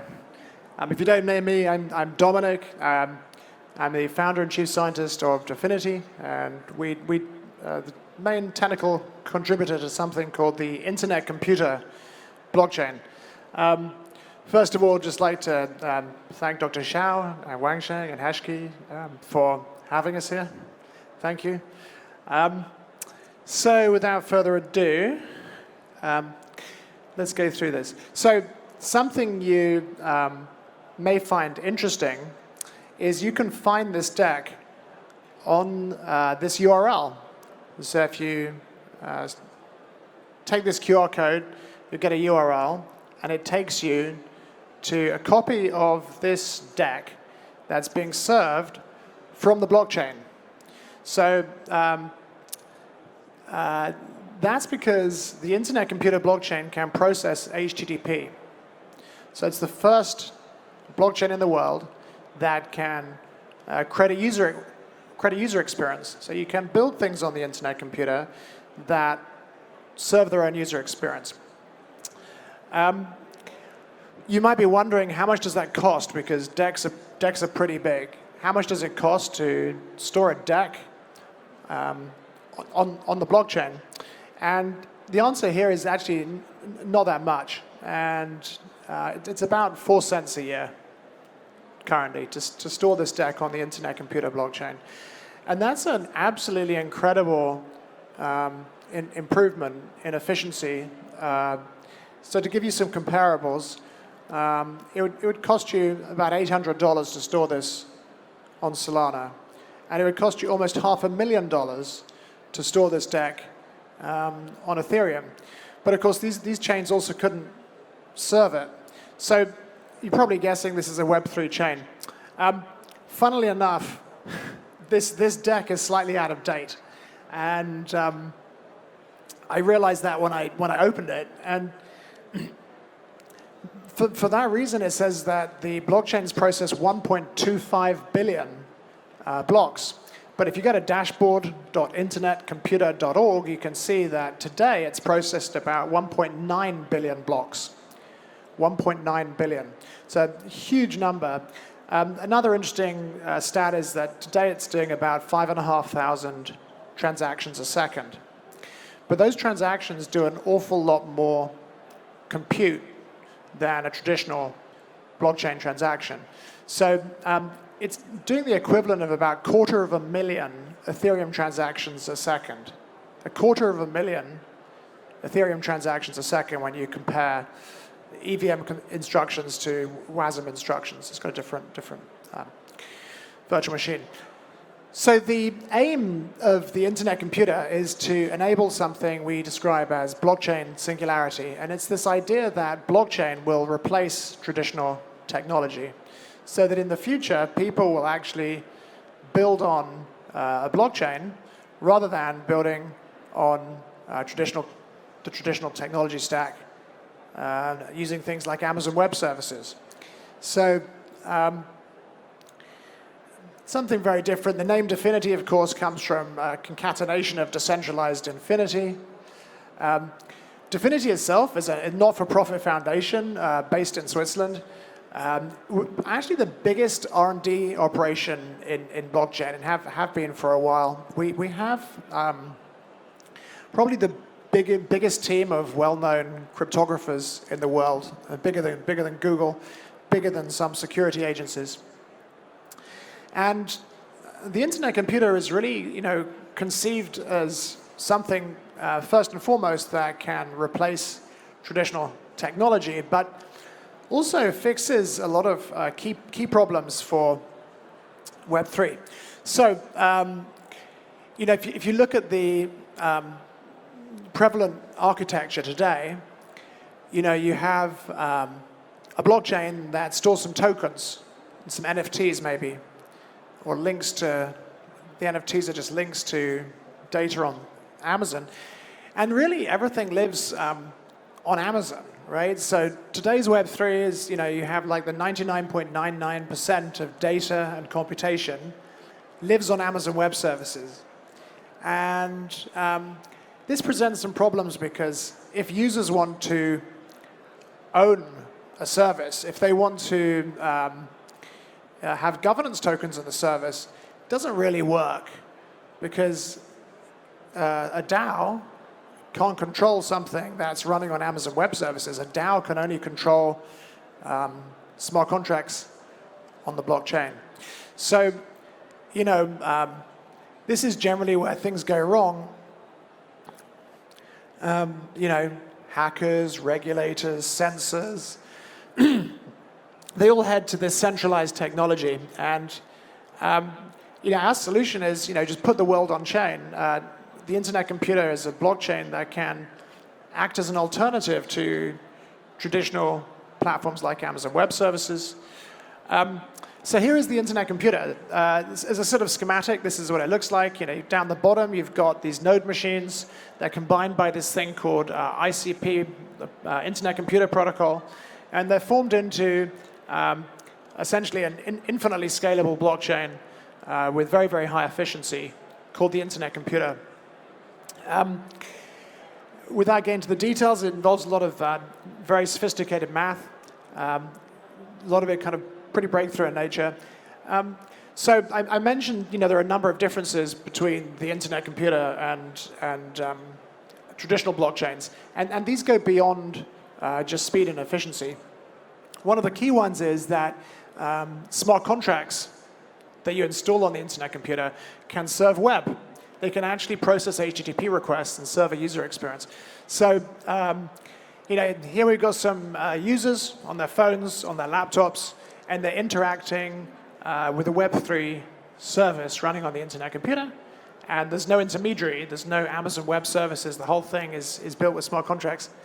Let's go. Yeah. So one of the very cool things that you can do, if you can build a service entirely on the blockchain, is you can put it under the control of a DAO. Now you hear a lot of talk about DAOs today, but generally speaking, they're social constructs. Somebody puts a proposal in, people vote on the proposals, and then there's a developer who has to go away, and he has a private key, and he updates the service. But with this system, the DAO can actually be in control. So the DAO updates the software of the service itself and gives users ownership and makes the whole thing much more secure. We've got another technology on the internet computer. It's called chain key. And this enables smart contracts on the internet computer to create transactions on other blockchains. So you can create code on the internet computer that can initiate transactions, for example, on Bitcoin. So the internet computer is able to create transactions on other blockchains without having a private key. It's using a new kind of cryptography called chain key. We've already got thousands of people building very, very interesting things on the internet computer. And most of them are pursuing this model where Web3 services become DAOs. They actually become DAOs. And on the internet computer, you can build a social network. There are projects now with hundreds of thousands of users on the internet computer. There's no Amazon Web Services. All of the content is on the internet computer. All of the data processing happens on the internet computer. The user experience is on the internet computer. So it's blockchain end to end. So Something else very cool about the internet computer is that it's controlled by a DAO. It's called the network nervous system. And this thing is essentially controls these node machines that make up the network. The network itself is created by dedicated hardware. So it's a bit like, with Bitcoin, you have ASICs, right? Like mining rigs. And these mining rigs together create the Bitcoin blockchain. In a similar way, these devices called node machines combine with ICP and create the internet computer blockchain. And all of these machines run under the control of this thing called the network nervous system.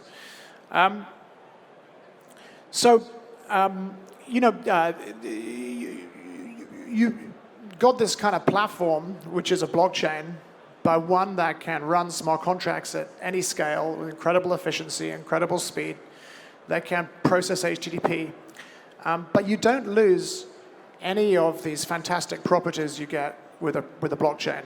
So that means that you still get security, you still get liveness, you can still make your code autonomous. But the interesting thing here is that the efficiency of the internet computer blockchain is approaching traditional IT. And our target is to actually have a blockchain that can provide a complete alternative to traditional technology platforms like Amazon Web Services, but actually produce less CO2, actually be more efficient than traditional tech. So these improvements obviously are enormous. And so going back now to the cost of storage. So this compares the cost of storage, like smart contract memory, on Ethereum and Solana, and the ratio is about 1 to 650. So if we zoom into Solana and then do the comparison, we can see that it's a further 1 to 23,500.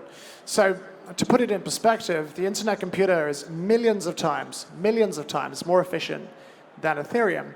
And that's why you can build a social network that actually runs from the blockchain. Putting it into real world terms, it costs you about 1.6 cents currently to upload a photograph onto the internet computer blockchain. It costs you about $400 with Solana, and it's not really even technically possible. So if anybody's curious about what you can actually build, I always like this example. It's called OpenChat. Take the QR code. It's a chat service that runs on the internet computer. And it's interesting because it's an early example of social-fi. And social-fi is a new trend in Web3 where you have a service, like a social media service, that at the same time can blend with DeFi. So in fact, when you go into this chat service, which is served into the browser, your chat account is also a crypto wallet. And just generally, I invite everyone to explore the internet computer ecosystem, because there are people working on equivalents of almost every single Web 2 service. You can do video streaming from the blockchain, for example. A lot of activity on GitHub, and there's a sort of bigger picture here as well, which is there's a general trend, which is that we're moving into a world where we're going to use these decentralized systems as our primary platforms. So, I said that blockchain is going to kind of eat cloud. Blockchain is going to eat cloud, and there's an expression in Silicon Valley that software is eating the world. And I think our view is that software will smart contracts will eat software. So, if we scroll forward 5 years from now, most services will be being built with smart contracts. Like when you build a social network, a Web3 social network, or the back end for a metaverse experience, you're not going to be coding it on Amazon Web Services. You're not going to be using a database. You're not going to be using a web server. You're going to be building the entire system end to end on the blockchain. There's also a kind of big business opportunity more generally here. It's kind of bigger than blockchain. So every year, like last year, 2022, the world spent about $500 billion on the way to $500 billion on cloud services. $500 billion on cloud services. Now, potentially, with the internet computer blockchain, you don't need a cloud service anymore. You can just build directly on the internet computer. And that gives you some other savings. So last year, the world spent $172 billion on cybersecurity. Things like firewalls, SIEM logging, security teams. And of course, if you build on a blockchain, you don't need a firewall. That's one of the big advantages. You don't actually need a firewall. Overall, the world spent about $5 trillion on IT last year. It's an awful lot of money. And, our belief is that when the world moves from cloud and builds on blockchain, we're going to reduce CO2 emissions, obviously greatly reduce the security issues that we face today when we're building on cloud, and just migrate onto a platform that will allow us to just fundamentally reimagine the internet, how enterprise systems work. And if you scroll forward, a few years, even in 5 years, we think the majority of startups in the sort of internet service space will in fact be DAOs. Like, if you're creating a new service, it's going to be a DAO. And very likely, you're going to raise money using governance tokens. You're going to distribute the governance tokens to a community.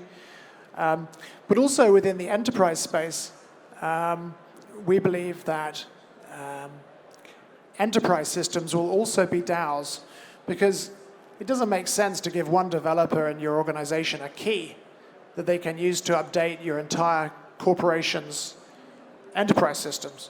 So enterprises too will actually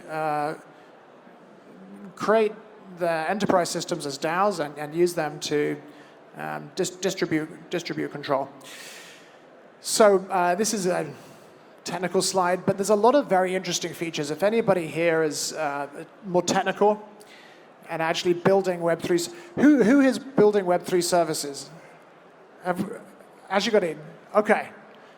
Yeah, so we got a fair number of people. There you go, actually building Web3 services. So, there's a lot to understand with the internet computer. It's a very different kind of platform, and there are a lot of kind of capabilities and features that you haven't seen before, like reverse gas, HTTPS out calls, chain key, all these things. But if you're building a Web3 today, I very much recommend that you look at the internet computer, have a go, experiment, and then ask yourself the question, do you really want to be building on Amazon Web Services? Is the future of Web3 on Amazon Web Services? I'd say it's not. The future of Web3 is on the blockchain. And for that reason, I recommend you have a good look. For those of you that are just blockchain enthusiasts, maybe not building anything right now, the internet computer is not a particularly well-known project, but it's the biggest R&D project in blockchain. And it's been the biggest R&D project since sort of 2017, 2018. So it's a huge amount of technical momentum in this project. And again, I invite you to investigate, get involved with the community, and help us drive awareness. Okay, all right. Thanks very much. Thank you. Thank you, Dominic, for the wonderful sharing. Thank you.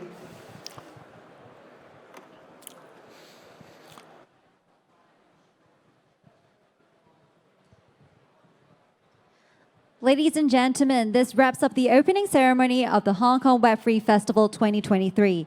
Once again, we'd like to thank our distinguished guests for their wonderful speeches, presentations, officially inaugurating the Hong Kong Web3 Festival. In the following time, there will be themed sessions held simultaneously on the main stage and the other 4 substages. Different topics will be featured in each session. You can scan the QR code on the agenda, on the brochure, or on the sign at the entrance of each stage to view the detailed agenda of each session. In addition, on the sponsor logo page of the brochure, there is a stamp area under the logos of the organizer, title sponsor, and all co-organizers, platinum, gold, first, second, and third tier sponsors. Throughout the festival, you may collect stamps from exhibitors across the exhibition hall. You may also refer to the local page for details. With a complete collection of exhibitors' stamps in one area, you may then proceed to the information desk to redeem a corresponding gift. Each visitor may collect once a day, and every gift is limited to 500 pieces and will be given out on a first-come, first-served basis.